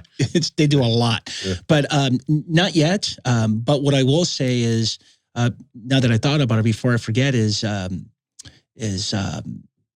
when you start talking about social media, there is some case law. I think I kind of mentioned that there is some case law out there, but doesn't quite define what's deemed to be appropriate. Is this an IA? What I like to do, and whoever's watching or listening out there, two things. One is this particular case that I talked to you about, this Florida female cop. I want to get a hold of her. Send me your IA, because now we're able to see the entire investigation, what the allegations are, and what the suspension was, right? Was it 5 days? Was it 10? Like, what's the going rate? Yeah. If you do something like this, that way we can inform the public Status too. Quo, yeah. Interestingly enough, the light bulb just said, why don't we have a San Jose police officer come join us in uniform? I'll come back. Right. 20-year veteran, and says, hey, Scott Marlon, man, let me tell you about that IA that happened when I had 2 years on. Where we did this traffic stop, and this person said that we pulled them over because of their race. Hello, he had tinted windows. We didn't even know how many occupants were in there until they actually rolled down the window. It's been adjudicated, and it was a full-blown investigation. Yeah, I was kind of in the island all by myself. They told me not to talk about it, and it's kind of like a shitty part of my career. But you know what? Here's what I got. Hey, man, that seems to be appropriate. I don't see where social media policies lie when a full uniform San Jose PD officer would come here and talk to us. You should be able to do that. And I think we're heading in the right direction. So I hope so. And it'll be interesting to see how this thing evolves. Cause I know, again, I think you're in two camps. You either hate it or you think it's cute. But in one way to look at this too is one of the things that I quote unquote think is cute is I'm a dog guy, right? I'm a canine lover. Like I have an affinity for what those officers and their partners do. Mm-hmm. And there's a couple guys out there that do a pretty good job. I believe this one guy's up in the Washington or Pacific Northwest area. Radar is the dog's name, right? And what he does is the officer sits in his patrol car, right? So he's in full uniform. He's got the dog in the back, and his shtick is if somebody sends him like a dog treat, right, to feed Radar, he has to have some too, right? Or like he'll drive through the Chick-fil-A and he opens up the cage, and the dog comes through, and they're sharing food or whatever, and they're kind of talking about it. He plays a little music, and he often talks about the job and what Radar did that day and whatever. And I think it's great, right? I apologize for not knowing what that guy's handle is, but I think it's Canine Radar or something like that. I think it's awesome. Like, I think it just shows like the human side of, and there's not a better, in my mind, I think SWAT guys can do a pretty good job at this sometimes because they come out with Bearcats and they have all the equipment and all the gear, and it's good for the kids in the community, and they get all fired up about it. They're kind of like the superheroes. I think they're very good, but I also think the canine units are huge for PR, right? And so he talks about, again, the job and the dog and the things that they do and whatever. And I think that's cool because it brings awareness to, what these officers do out there. Mm-hmm. But then there's the other side of it where you've got and by the way, shouldn't matter, but it does. This is a male cop, right? And on the other side, you have other cops that are doing the dancing cop thing, right? And some of it starts to get a little bit edgy, right? Where we've got on the same page where you have dancing cop, you also have cop in revealing bathing suits or, dancing in a different way. Here's my makeup. This is how I get ready. Or something like that. And so it's where the line gets crossed. And again, I think for me, like, I don't care about that. I don't think that other thing is cute, right? So to speak. Like, I don't think it's cool. I'm just not into it. I'm not saying what you're doing is wrong. I'm just not into it. And you have to make a choice. Like, I don't like that. Does that mean it's wrong?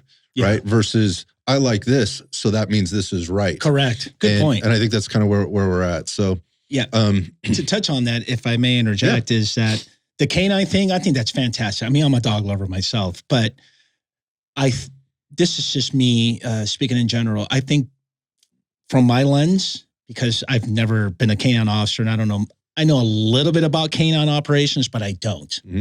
I think that's super educational. Yeah. Now, the average civilian, especially if you're a dog lover, wouldn't you want to know, what are the criteria to deploy your dog? Or when there's a bite, what happens? How does that investigation? I've had those conversations with the guys that train the dogs, but and even with a couple of officers that handle the dogs. So yeah, and that was the whole point, is like, these are not land sharks that are out there just trying to eat people. Yeah. Right. There's a different side to this. As long as, and talk about transparency, because again, the light bulb just hit when we were talking about this, is as long as you're transparent when maybe there is an incident where you had to deploy your canine, and let's talk about it after it's all been adjudicated, right? Civil, crime, all that good stuff. Same goes with the cute stuff. You know what? I think and this is just me talking out loud, I think you owe it to your audience, right? That if you are going to, be in the bathroom, getting ready, showing how to do your hair and what the equipment is like, makeup and the whole nine. Well, if you get involved in a critical incident, I think you owe it to your audience to be transparent. I don't disagree. And get back on, not in uniform, and say, hey, you know what? Let me tell you what happened to me the other day. So it's kind of like it's kind of like a teaser. What's the intention? Yeah. Exactly. If you're doing all this to gain clicks and baits and to get views and for all you know, maybe in your lens is to let female officers know, like, hey, this is how we get ready. This is what you have to go through before you show up to the station, whatever. Right. But at the same time, you know what? Be transparent. Don't have the a half-empty glass, and just let them know that, hey, you know what? Yeah, the other day, I showed up to a rape investigation, and I had to interview, the victim, and it was just god-awful.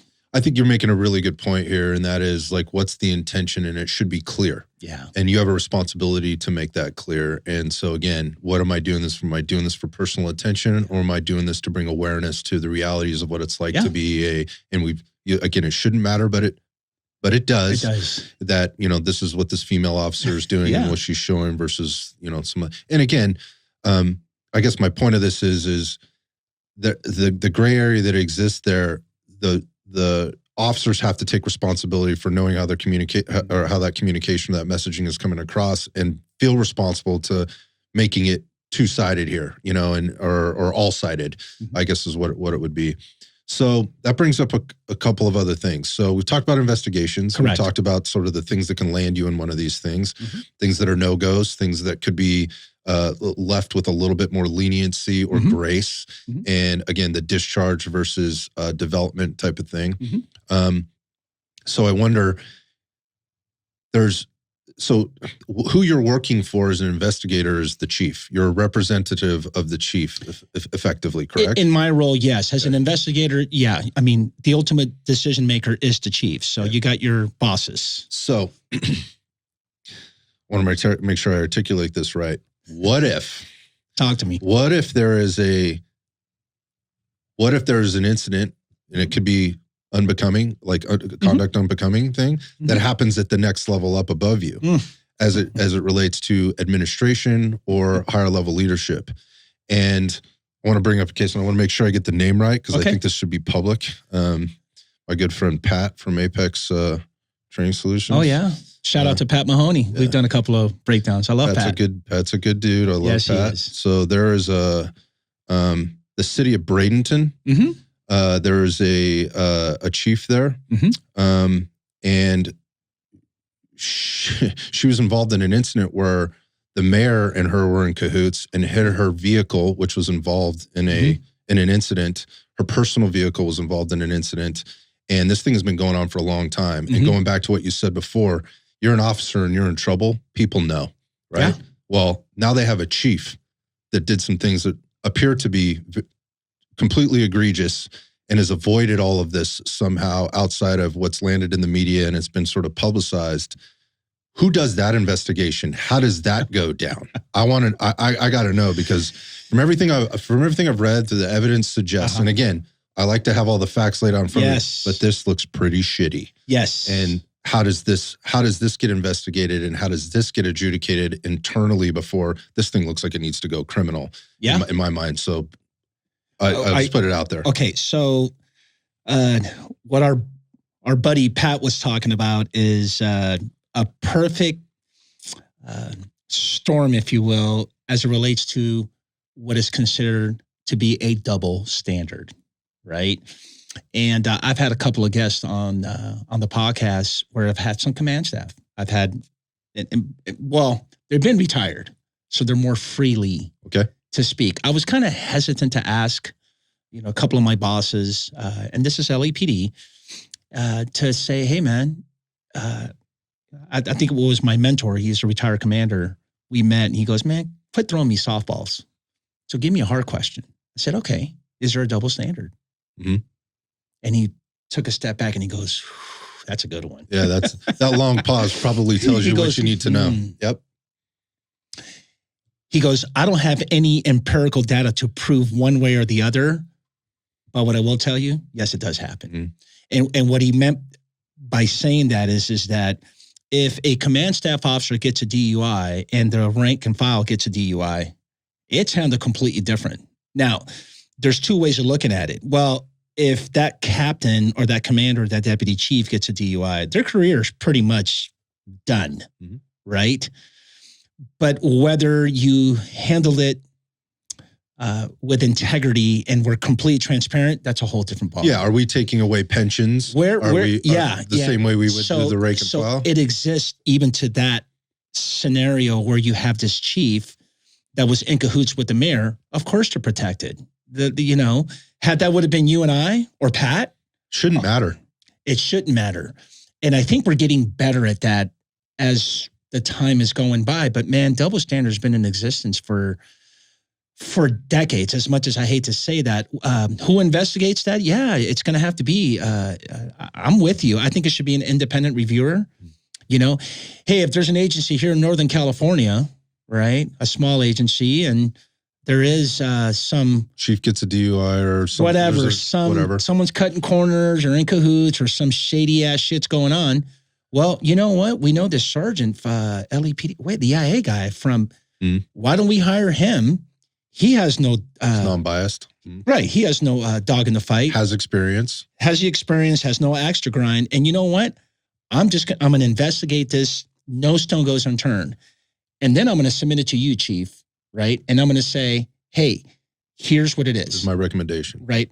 Well, what I'll say is that I've investigated all this. Okay. Now, you want to ask me how we're going to adjudicate this? Fine. You know what? It's sustained, man. It happened. 1, 2. Chief, I'm not going to tell you or suggest what type of penalty you should recommend. But in my experience, the going rate on this is this. Whatever. You know, but it's like any other profession, man. You know what? You guys are tight. You bring in your own boys, and it has happened one too many times, especially in the LAPD. And I'm speaking for major organizations where, you know what, I'll take care of my brothers and sisters. Yeah, I mean, that there's history. There's been movies made about this, right? So like, double standard exists. Yeah, that's not okay.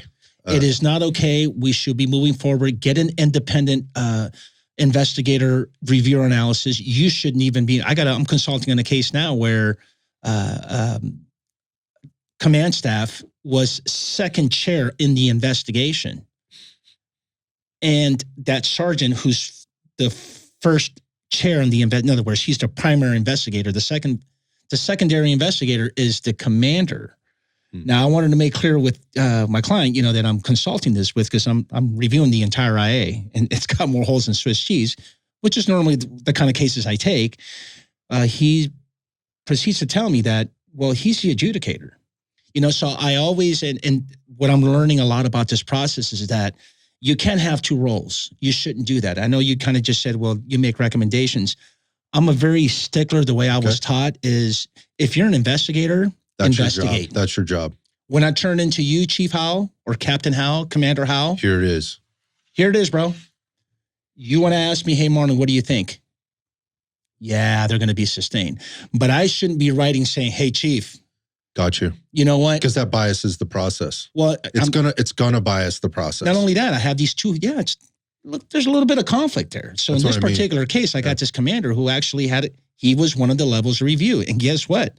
I'm going to do that biopsy and write it up and say, not only does it have more holes than Swiss cheese, but this particular practice in this agency, by having him as a secondary investigator and being an adjudicator, is a no-no. And it happens a lot. So, you know, that's my take on that. Yeah, I gotcha.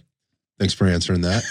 Particularly on that case, I think it's getting a little bit more publicity now. Yeah, you know what? And talking to Pat, shout out to my street dude. He's such a good dude. We've talked about his situation. Hopefully, you know, he's riding the storm. And I do know that particular agency, like majority agencies, there's always just some raw apples, and that double standard completely exists. Let's not kid ourselves. If you're up there and you have your partners that you guys are tight with, you're going to be taken care of. That's just the way it goes.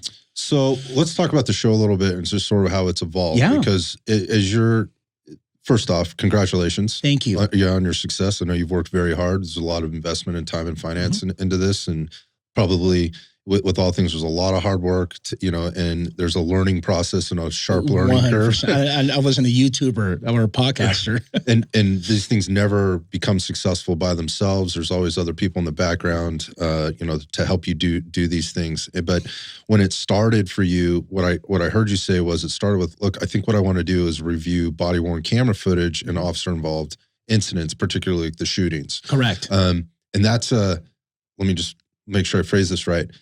That I'm going to use the word easy.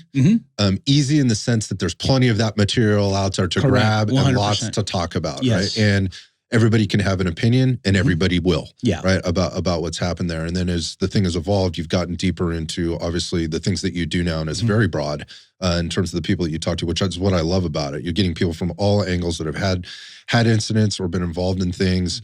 And they're talking about it at a higher level. They're talking about it in an intellectual level. It's not just, hey, I was in this shooting, and I appreciate that because there's a lot of that out there. But that said, obviously the body-worn camera stuff pops up a lot. And as of late, you've been hitting a little bit more of that. You mentioned this chainsaw incident that happened at the assisted living home. Yeah.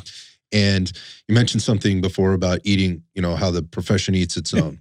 And the public, there's no shortage of that. Like they're obviously going to weigh in with their opinion. Yeah.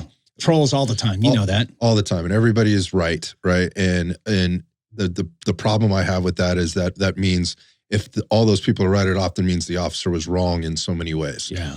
There's all these things they could have done differently or should have done differently. And the arm short quarterbacking thing is tough. Now, I firmly believe in watching the game tape, the game film, right, to learn how we can do things better. And when I say we, I just mean the collective we. How does the public view these things differently, and how can they do that better? And the fact that they're out there, I think, is important, and I think it's valuable for people to see what the reality of the job is and the things that people are faced with. But obviously, they're coming at it from a different perspective and not getting everything that they understand. So going back to like internal investigations, and what led up to an incident, why were the decisions made that they were made? How did the use of force escalate? And then ultimately what was the outcome? And then obviously all that goes into the investigation, but we often don't see all of that. Correct. And I think what you do a really good job of is kind of pulling it back, right? And going, okay, well, let's start from here's the incident, right? This is probably what you saw. Here's some background to that. Here's how it led up to that. And here's where we are. But you leave people thinking about like, hey, we don't know, because this is very happening in very like real time. Like this just happened. So we don't have all the things, but here's some things that we can take away from this. I found that to actually be a very tough job to do. For a lot of folks, because they feel like they probably have to take a side. I think there's a few people that do a really good job that have the experience, I think, to talk about it and the background to talk about it and still leave it kind of, hey, there's some things to take away from here. Here's the good stuff. Here's maybe some bad stuff, but here's some things to think about, moving forward. Because I'm going to ask the question eventually, like, what advice would you give officers, that are getting involved in things in terms of setting themselves up for success when an incident does happen? But going back to the reviewing the body-worn camera footage, particularly in that event, like this chainsaw event. So for people that haven't seen that, guy walks into an assisted living home. There's people everywhere. He's basically in the lobby. He's kind of in the elevator corridor. Officers show up on scene. The call is, dude's here with the chainsaw. Right. He doesn't have the chainsaw hasn't started. But the officers walk in, and then there's some commands given and whatever. And there's some distance between these guys. I want to say maybe 15 to 20 something feet. Like he's trying to de-escalate. He's trying to get this guy to put the chainsaw down. Correct. Right? And this guy's clearly having a bad day. Let's just put it that way. We call it, I think the PC term is emotionally disturbed, right? I get emotionally disturbed probably daily at some point, so I can relate. But this guy's having a bad day, and then the incident ensues, right? And there's a taser involved. It fails. Ultimately, there's a shooting, and the guy ends up shooting the several officers there. A guy ends up taking several rounds and whatnot. And it obviously blows up and it goes like wildfire. Yes. You get into it's on 1 million pages now, and there's 1 million comments per page on all the things that this guy did wrong, everything he could have done better, or he should have done, or whatever else.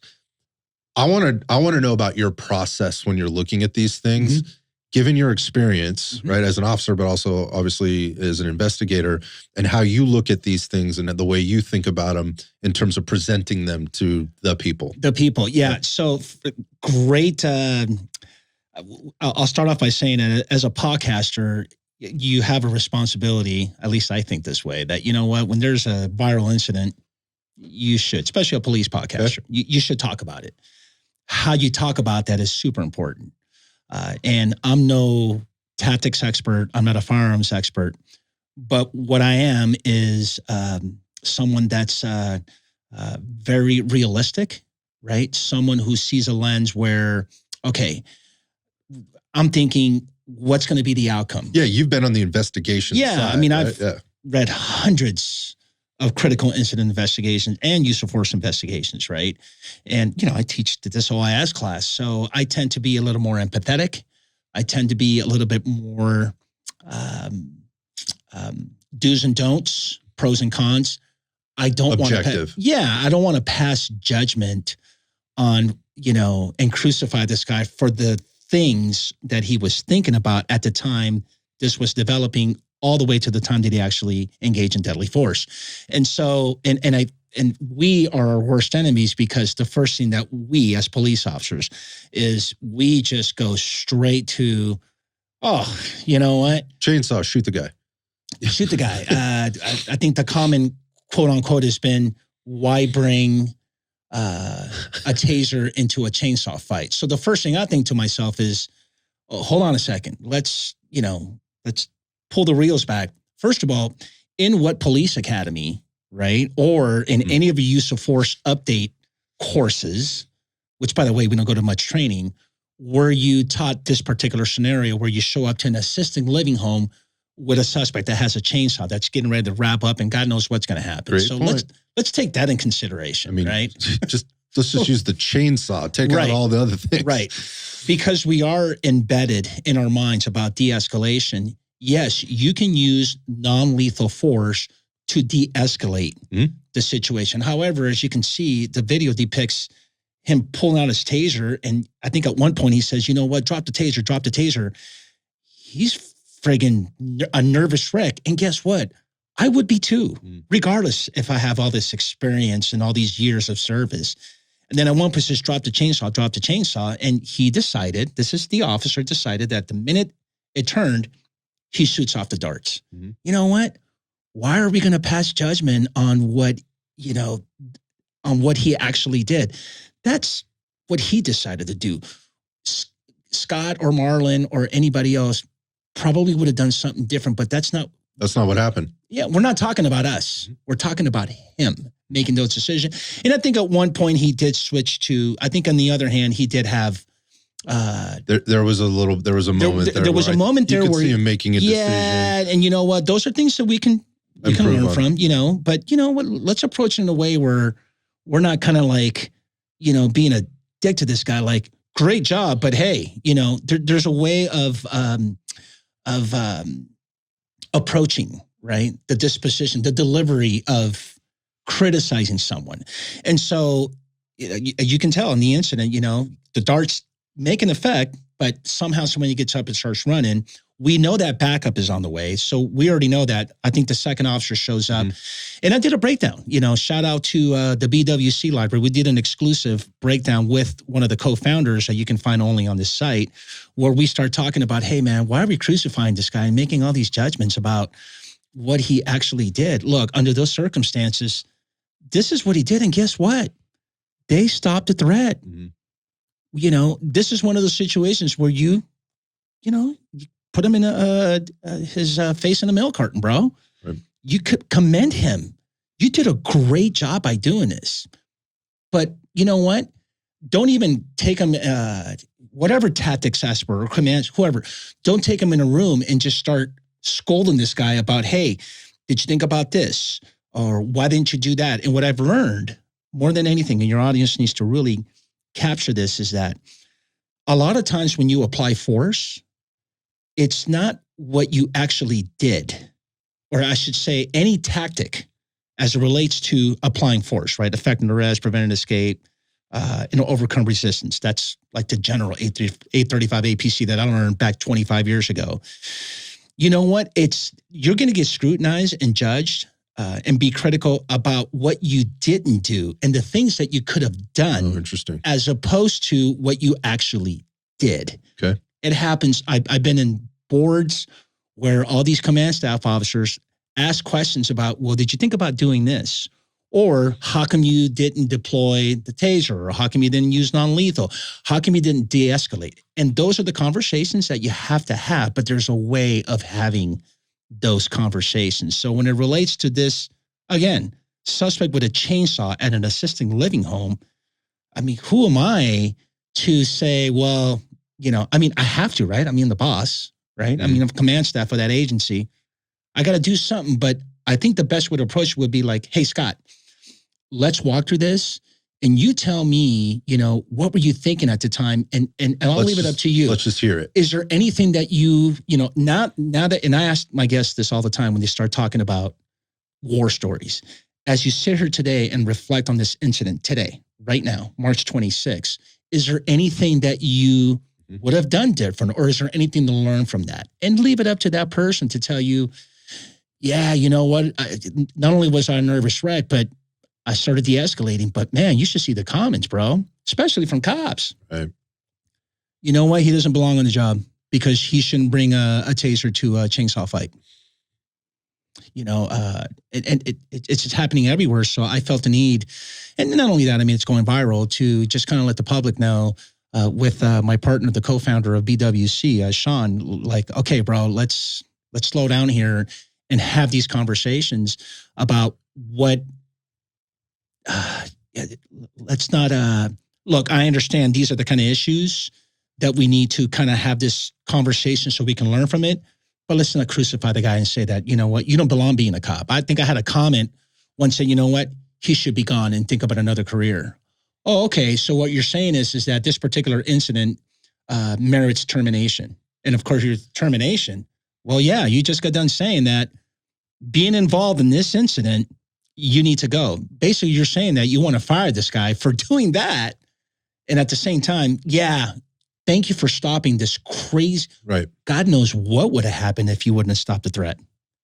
Yeah. So Does that make sense? Makes perfect sense. That's what I was just going to say, is thank you for walking me through that, because being objective on these things, particularly in today's world, like I think you're going to hear much less objective feedback, like in the comments section, than you're going to get the subjective stuff. And making comments like that is somebody's just stopping by to leave something nasty, or isn't really thinking about the, like, this guy shouldn't be a cop anymore type of comment, and they throw that out there. I think, again, going back to, like, if you've been through an incident before and you've had to go through an investigation and you're left with questions in your mind of, like, I've been told all the things that I did wrong, that's what you end up thinking about. You know, if you're walking into anything, it's like, even we're talking about like shooting, like, yeah, I'm looking at the target. What are all the things that I did wrong versus what are the things that I did right? And how do I repeat that again? Right. And then how do I fine tune or refine what I did here and understand what I did wrong, right? But more specifically, understand what I did right and try to bring that to the table more often.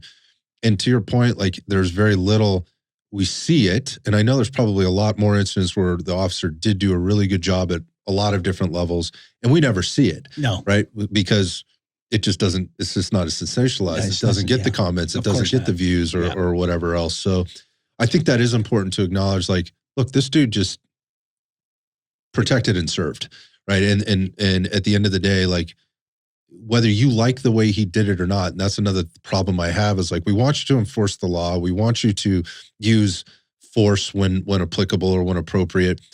But we don't like the way you did it there, right? Like, I would have done it different. Well, okay. Well, I did do it. It is within the law. Like, I did follow policy. I did all the things, and there were a lot of things going on there. Like, why are we coming after a guy for doing what he was trained to do? And again, going back to the training piece, like, how much training are we really getting? And particularly on an incident or on a particular thing like that, they're getting very few reps. Cops are never going to get. Departments are never going to, government is never going to give enough training. Like, you're just not going to get that. And even if you go out, you know, and try to get a third party, I don't know any third parties that are doing any chainsaw evolutions, right? So, and again, that could be a knife. It could have been a firearm. Oh yeah, 100%. It could have been, but it wasn't. It was a chainsaw, right? So that in and of itself, like, there's some things there when you talk about time, distance, you know, terrain, what's around 100%. There, like, well, the chainsaw is a different thing, and I don't want to make it all about the chainsaw. My point being is like, coming to simply criticize without anybody coming to the rescue. Again, there's nobody jumping in that comment section like, hey, why isn't anybody congratulating this guy or at least propping him up for doing a good job? Yeah, you have to. Yeah, that's. And Scott, you know what? Another point about that too. Here's what we don't know. You don't know if he's going to come in and tell the chief and then say, you know what? Maybe I'm not cut out for this. Yep. This is so traumatic to me. I don't want to go through this again. I know that this job is inherently dangerous as it is. I never thought that I would do something like this. I didn't see this one coming. You know what? Maybe this is not for me. We don't know that. Right. So who are we to judge? That's my point. And when I started podcasting, it was the Internal Affairs, a police podcast. I was a host. I just wanted people to come in and tell me an IA story. Mm-hmm. I wanted guests to tell me, hey, what impression did you get of internal affairs? What were you told about IA when you were in the academy or when you were a young rookie?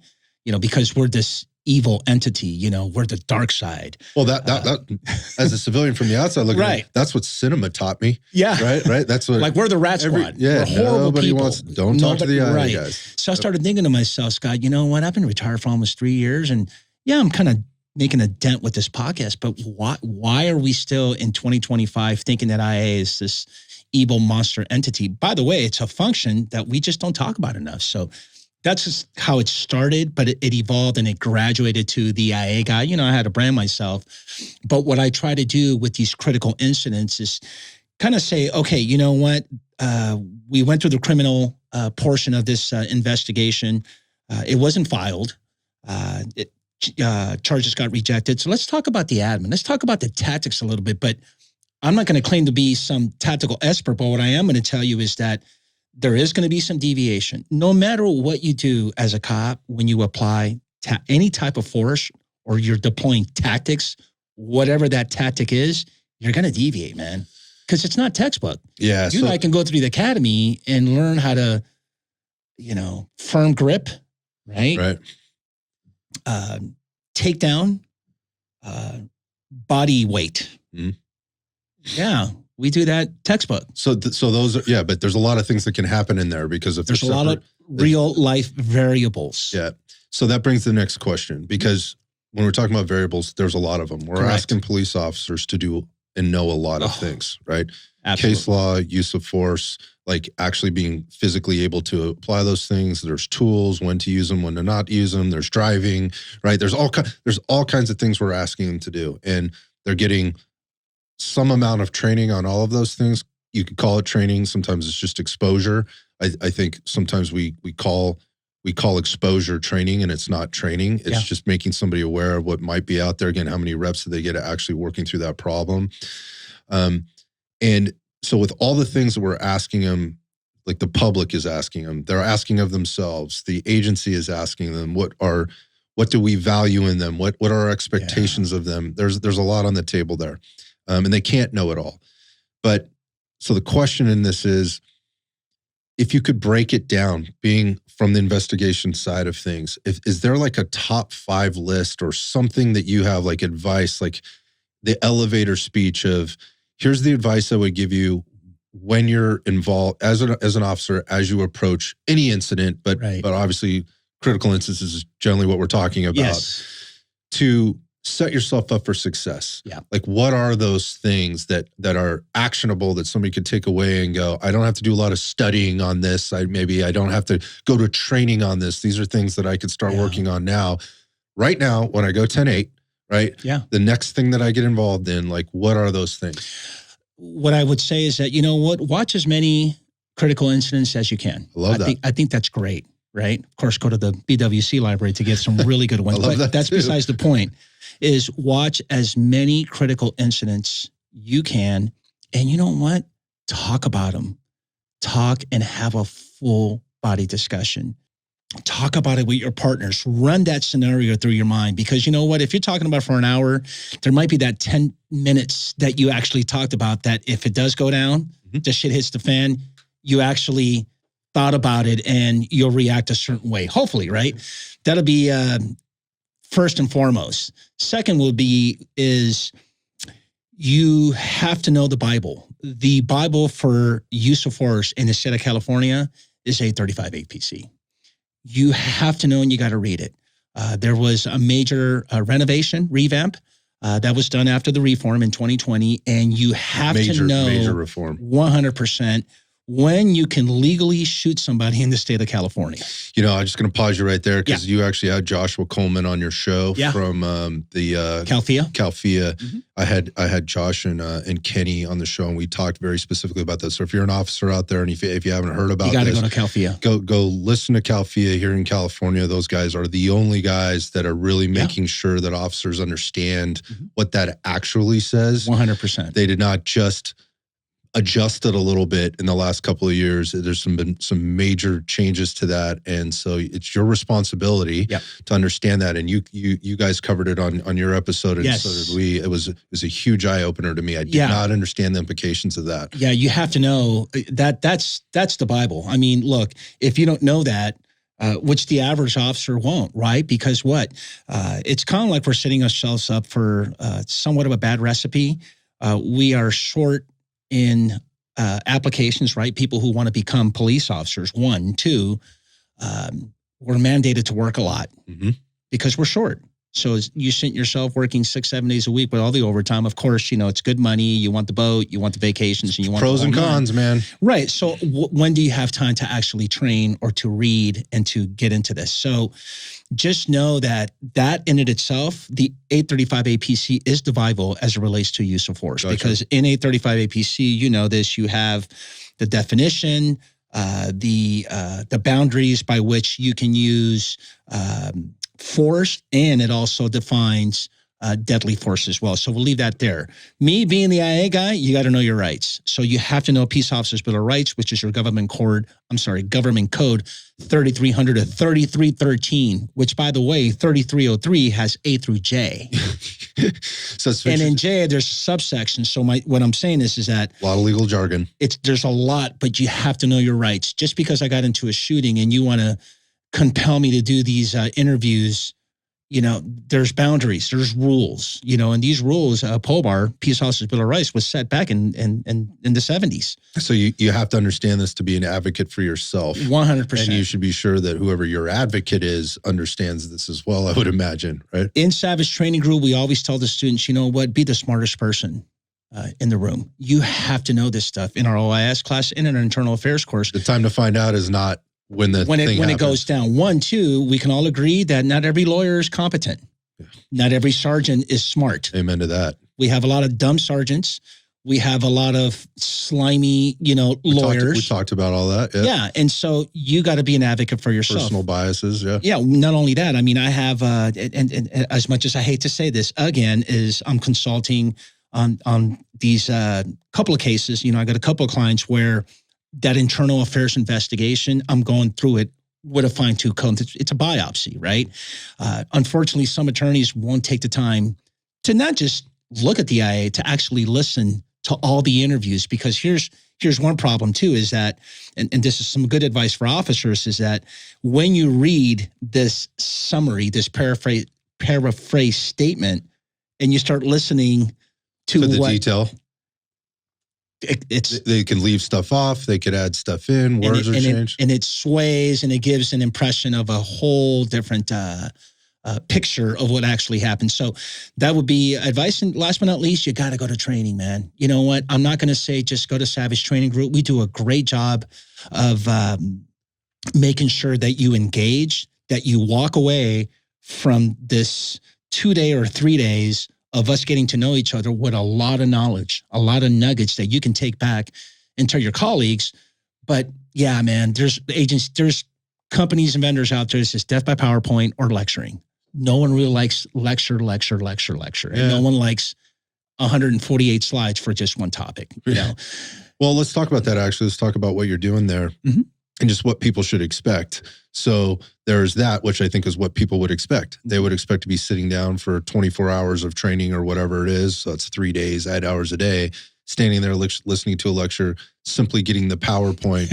And by the end of day 1, you're cooked, you're done, right? And then you have to then it's like, I just want to eat, maybe get a beer, go to sleep, and then I got to come back. We just have to endure it, right? Yep. And that's the problem with a lot of law enforcement training that I've personally witnessed, as well as the multitude of stories that I continue to hear. And there is a science to learning, right? There's a science to training. And what I've also learned, I recently just had this guy, Rick Jacobs, on, who actually would be a really good guest, I think, for your show too, who really is an expert in how to put together this learning process and training process. Mm-hmm. former law enforcement officers, worked in a lot of other industries. And the point being is there's a way to deliver information. 100%. And so I'm curious just how you guys do it with Ed Savage. I got to tell you with Scott, yeah, you know what? I am grateful every day for Scott choosing me, as being part of what I consider to be, D1 All-American product. I love that. He is, I have taught before and instructed, but I didn't know. I mean, I had an idea, going into, hey, I'm going to present this topic and let's all talk about it and engage. But there is a method to this madness or to this boring, Right. if you will, right? I shouldn't say that. It's to endure such a topic. And for us at Savage Training Group, internal affairs is a very, very challenging topic. Can't imagine. Yeah. But the way we do it and the way I have been taught and I'm still learning is to not only have the students engage, but to do a lot of group exercises. 1, 2, have them teach back and really engage in conversations. I think you really hit the spot when you as an instructor sit back and you start getting others to engage in What are their they own getting? conversation. What are they missing? And you're sitting there going, oh, dude, you know what? This is great because that's what's going to be embedded and you're going to think about that when you leave the training. That's what's downloaded. You're right. So that's that just comes with repetition and practice, right? To get a shot. It's role playing. It's being opportunity. In all the seats. So you will never leave, at least in our courses, you will never leave without having be fully engaged. And what we like to do also is that we like to pass out, a Post-it note in the middle of the class, maybe during a break or before it's over, and say, hey, if there's anything that you actually didn't, that you like to know that we didn't cover. Sure. And my partner, shout out to James Tacchini, who teaches with me, we're upfront right from the get-go. Hey, just because I got this polo shirt that's got this logo. With the logo on it, yeah. Doesn't necessarily mean that I'm this expert. I'm this, I can tell you I have a lot of experience with all this, but you know what? Call our bullshit. Push the bullshit button and challenge us. Mm-hmm. We might be wrong. At the same time, tell us what we didn't cover that wasn't clear. Let us know and we'll cover it. Day 1 to day 2, the first thing we do is right off the bat is, you know what? In the next 10 seconds, I want you and your table with your group. Let me know what stood out from yesterday. Mm-hmm. Just real quick. Little debrief. And then, and then we'll talk about it and see where it all. So that's where you start gauging, and you start getting a little bit of temperature of where you're at. Well, I think, but we've been very successful, man. And I'm so grateful, man. And I got to be honest with you too, also, is that if it wasn't for the internal affairs OIS course, when I started with Savage Training Group, that's where I kind of got the idea to do the podcast, because all these conversations that we're having, I'm going, you know what? This is just in the classroom. More people need to hear this. I got to put this on a social platform. Yeah, bro. that's how that was the impetus for this too, and having these kinds of conversations was as I was able to reach out to people and have private, whether it's through DM, phone call, email, whatever, and have these back and forths. And I'm like, man, I feel like other people might want to hear something. I had a hunch, right? And it's turned out the hunch was correct in a lot of ways. I don't nail it on every time, but I just feel like if there's and this is the next question, is getting to the podcast and kind of what you're doing there with social media and your rise in popularity, as well as the message getting out there as fast as you've done it. That's important. It's impressive to me from like a business owner's perspective, but also from just from like an admirer perspective, just going, hey, this guy's talking about a topic that probably most people don't want to talk about. And somehow he's getting a lot of engagement. And I wonder about that engagement. Just like, okay, I have this captive audience that is, the agency has paid or they've paid out of pocket to be here. So they're here to get this information. And so engagement would be part of that process. To me, that's how we teach and learn and whatnot. There has to be a back and forth, which is very different than a lot of typical law enforcement training, where you sit down and we have this information to cover, sit there, shut up, take it in.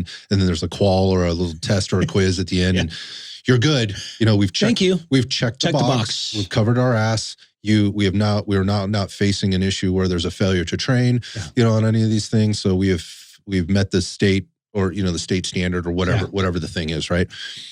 But on the social media side and the engagement that you get, I'm curious about this because I haven't paid that close attention to it. I don't know if you have a feel for this because social media is a little different, a little interesting here in terms of like measuring things. Mhm. YouTube will give you some very specific things, and Instagram will give you some very specific things. But Yes. unless you get like these kinds of conversations, or like you're talking about in the classroom, you don't know what people are actually getting from it, Mhm. and maybe who the people are that are contributing. So I'm wondering if you've got a good sense of that, and who the audience is that's actually listening to the show and taking this stuff in and engaging with you. Who's the audience? Well, for the most part, it's law enforcement. Law enforcement, okay. For sure. So I want to say out of my 4,000 subscribers on YouTube, I want to say about 70, well, I can definitely say about 90% of those is law enforcement, about 70, 80% is LAPD. Wait, time out for a second. You have 4,000 subscribers on YouTube. You had over 1 million views last year. Yes. That's I started impressive. from scratch, from zero. That's impressive. Okay. All right. Yeah. So that's impressive in and of itself. So sorry, going back, it's a large majority of it is LAPD. It's LAPD, and they're That makes watching sense. and listening from top to bottom. That makes sense. I do know that because, I got my cells Yeah, sure. still there. Lucky me, you know what? I'm not one to brag or anything like that, but I left with a really good reputation. And so, people that know me, of course, I reached out to all my training officers, all my bosses, and it's evolving to, hey, you know what? Especially the old timers. So, I'm in my mid 50s. I got 60 and 7-year-olds who've gone through this whole career. They've been retired, and they're like, you know what? Let me look, everything that I've done, I've been praised for. I got the retirement party, the flyer, the cake, you name it. But let me tell you about that one time about what happened when we with that IA, or let me tell you about that one case that was very difficult for me to adjudicate, And so for me, I really feel like there is like a sense of validation. Mm-hmm. So, and now as we progress especially with LAPD, I get to ask you, hey, what happened with the Rodney King, trial? When that decision came out in 1992, where were you? What was going on? I get to ask about the Rampart scandal, So I get to ask about certain historical events in LAPD that, guess what? Not just the civilian population knows. There's a lot of LAPD. They don't even know what those events are. That's crazy. So it's a way to educate. So that's that audience for the most part in YouTube. But I get the trolls. Yep. A lot of people comment, and you guys take care of each other. You're corrupt. You guys are rogue. See, if this happened to me, I'd be fired. But since it happened to you guys still have a job, et cetera, et cetera. The Instagram's been great also. There's more. It's a different audience. It's a different audience. And what I like about Instagram is that I get hit up on DMs a lot about, hey, Marlon, you know what? Thank you for doing this, because now I know that I'm not alone. Yep. I mean, come on. It doesn't get any better than that. Yep. It's a good paycheck. It's that is just so rewarding in a empathetic point of view, and definitely in an emotional, because again, man, you're going through all this, or you've been through, a lot of people call me and say, hey man, yeah, I got fired. Let me tell you what happened, so there is that sense of there's no closure. So you get that a lot. And then last but not least, what the BWC, the website, the library, I met up with these two young genius officers, are active, right? Mm-hmm. Who decided to say, hey, let's create a website where you can just pick a category. Mm-hmm. Okay, today we're going to watch an OIS. It's going to be indoor or outdoor. Do you want a taser? Yes, I do. Well, how far of a distance you want it? 15 to 20 feet, 25 to 30 feet? Yes. Do you want it maybe a beanbag, maybe less 40 mil, do we want the, how far of a distance do you want it? 15 to 20 feet, 20 to 25 feet, or do you want the stun? I mean, it is so comprehensive. And then the light bulb hit, you know what? It's all cops, right? This website. But we decided to do breakdowns. You know what? Why don't we do exclusive breakdowns and not just have some officer, whether working graves or maybe in roll call, the sergeant comes in and says, hey, you know what? Let's go to the BWC. Now you get to bypass what? YouTube, ads, and it's specific. You don't have to search for. It is super 100% very, very detailed and comprehensive. But now you get to click on and say expert breakdown. You get to see me. I invite Pat. Right. Invite you for some firearms. I'll invite anybody to say, hey, man, let's kind of talk about this a little bit and what can we get out of it? I love that. So we have that category and, pay a little bit for it, and you get that exclusive content. And man, it's been great. The ride has been nothing but a learning process for me, and I'm just so thankful. It keeps me, like we say, keeps me sharp, keeps me in the game. Yep. But more than anything, the consultation service that I offer is really where it's at, because again, unfortunately, not many people really care or take the time and put the effort into saying that, hold on a second, this is a real good IA, or you know what, this thing is so bad, bro, it's got more holes than us Swiss cheese. Yeah, you don't get a choice if you're in that situation. A lot of attorneys don't have that, man. You know what? Look, my brother's been an attorney for 20 plus years. Love the guy. You know how attorneys are. I'll call you back. You text. Some don't. Some do. Some are very punctual. Some are not. I can tell you that union attorneys, and the culture amongst police attorneys has always been, I'm tired of people saying that I'm swamped. And, I have too many cases. Sorry, I didn't call you back because I had to be in court. You know what? Look, if you're going to sign up and be responsible for one officer that's going through hell through this process, you know what? Be there for him and hold him by the hand and walk him to the whole alley. And I get to do that. And I have the time to do that. And I'm enjoying it, bro. I love that. I know so many retired cops that have found a way to give back, post career, and at the same time turn it into a little bit of a business, which I love. Like, there's no reason why it shouldn't be, and it can't be. And, to see, like someone like yourself just kind of take the bull by the horns and go, hey, we're going to try some new things here. I'm going to kind of have to reinvent myself a little bit using the skills that I have and learn some new ones along the way. I think it keeps people sharp. And again, what you're able to do now is take all the experiences you had outside of one institution or one agency and now provide it to the masses, and from an agency, quite frankly, that again has, it's a brand. It is very much so. So there's a lot to be learned there. Yeah. And Scott, also, before I forget, also what we've learned through this journey of the podcast is it is an outlet for you to tell your story, for you to control your narrative. Think about how many times you've had these retired cops where the department just, we got to hold them accountable. They did me dirty.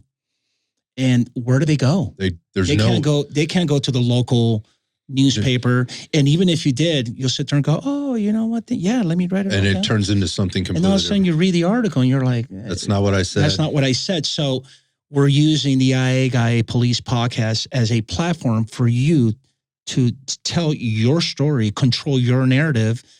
And guess what? Maybe sometimes we're going to have to tell the department, hey, man, you got this one wrong. Yep. Because how are we going to learn? Yeah. Think about all those lawsuits that you see. Perfect example. This one that we brought up that's happening in Florida with our boy, Pat. Right. Where does Pat go after it's all said and done? Right. I think the beauty in the podcasting is there's safety in it in terms of controlling that narrative. Yep. And you're not at risk of being canceled, right? Like the people that want to listen are going to listen. It's not going to be for everybody, right? But there is an outlet there for people to tell their stories and for those that want to hear them, potentially learn, glean some value, or hate for that matter. Look, it's America. Do whatever you want, right? But it's there, and it provides a kind of this, I don't know, it's a space that is somewhat safe in a sense to tell the truths. And I think more and more people obviously are learning about podcasts, and more people are starting them. It's a very popular thing to do. And I don't know if you know this or not, the average podcaster that starts a podcast gets 3 episodes and they're done. Oh, wow. So when you look at however many episodes you've had, and again, the subscriptions and the followers that you have and the conversations you have, you're way ahead of the curve, man. So, again, that's cool for me to listen to as somebody that kind of does, similar things. But again, I just look at it from the holistic perspective and what you're doing. You're able to bring in so much experience, so much knowledge, and you have team members around you that can support you, and you get to have your hands and fingers in lots of different stuff. That gives you some fulfillment at the end. And it does. Maybe provides a little bit of an extra paycheck. I am relevant. Yeah. I feel like I'm making a bit of a difference. And I've said this in the past, there will never be enough police podcasters until I go to the grave. There won't. Yep. We just, the average, I think I've said this in the past where, I don't know if you knew this or not, but there's oh God, what was it? Over 18,000 agencies throughout the United States.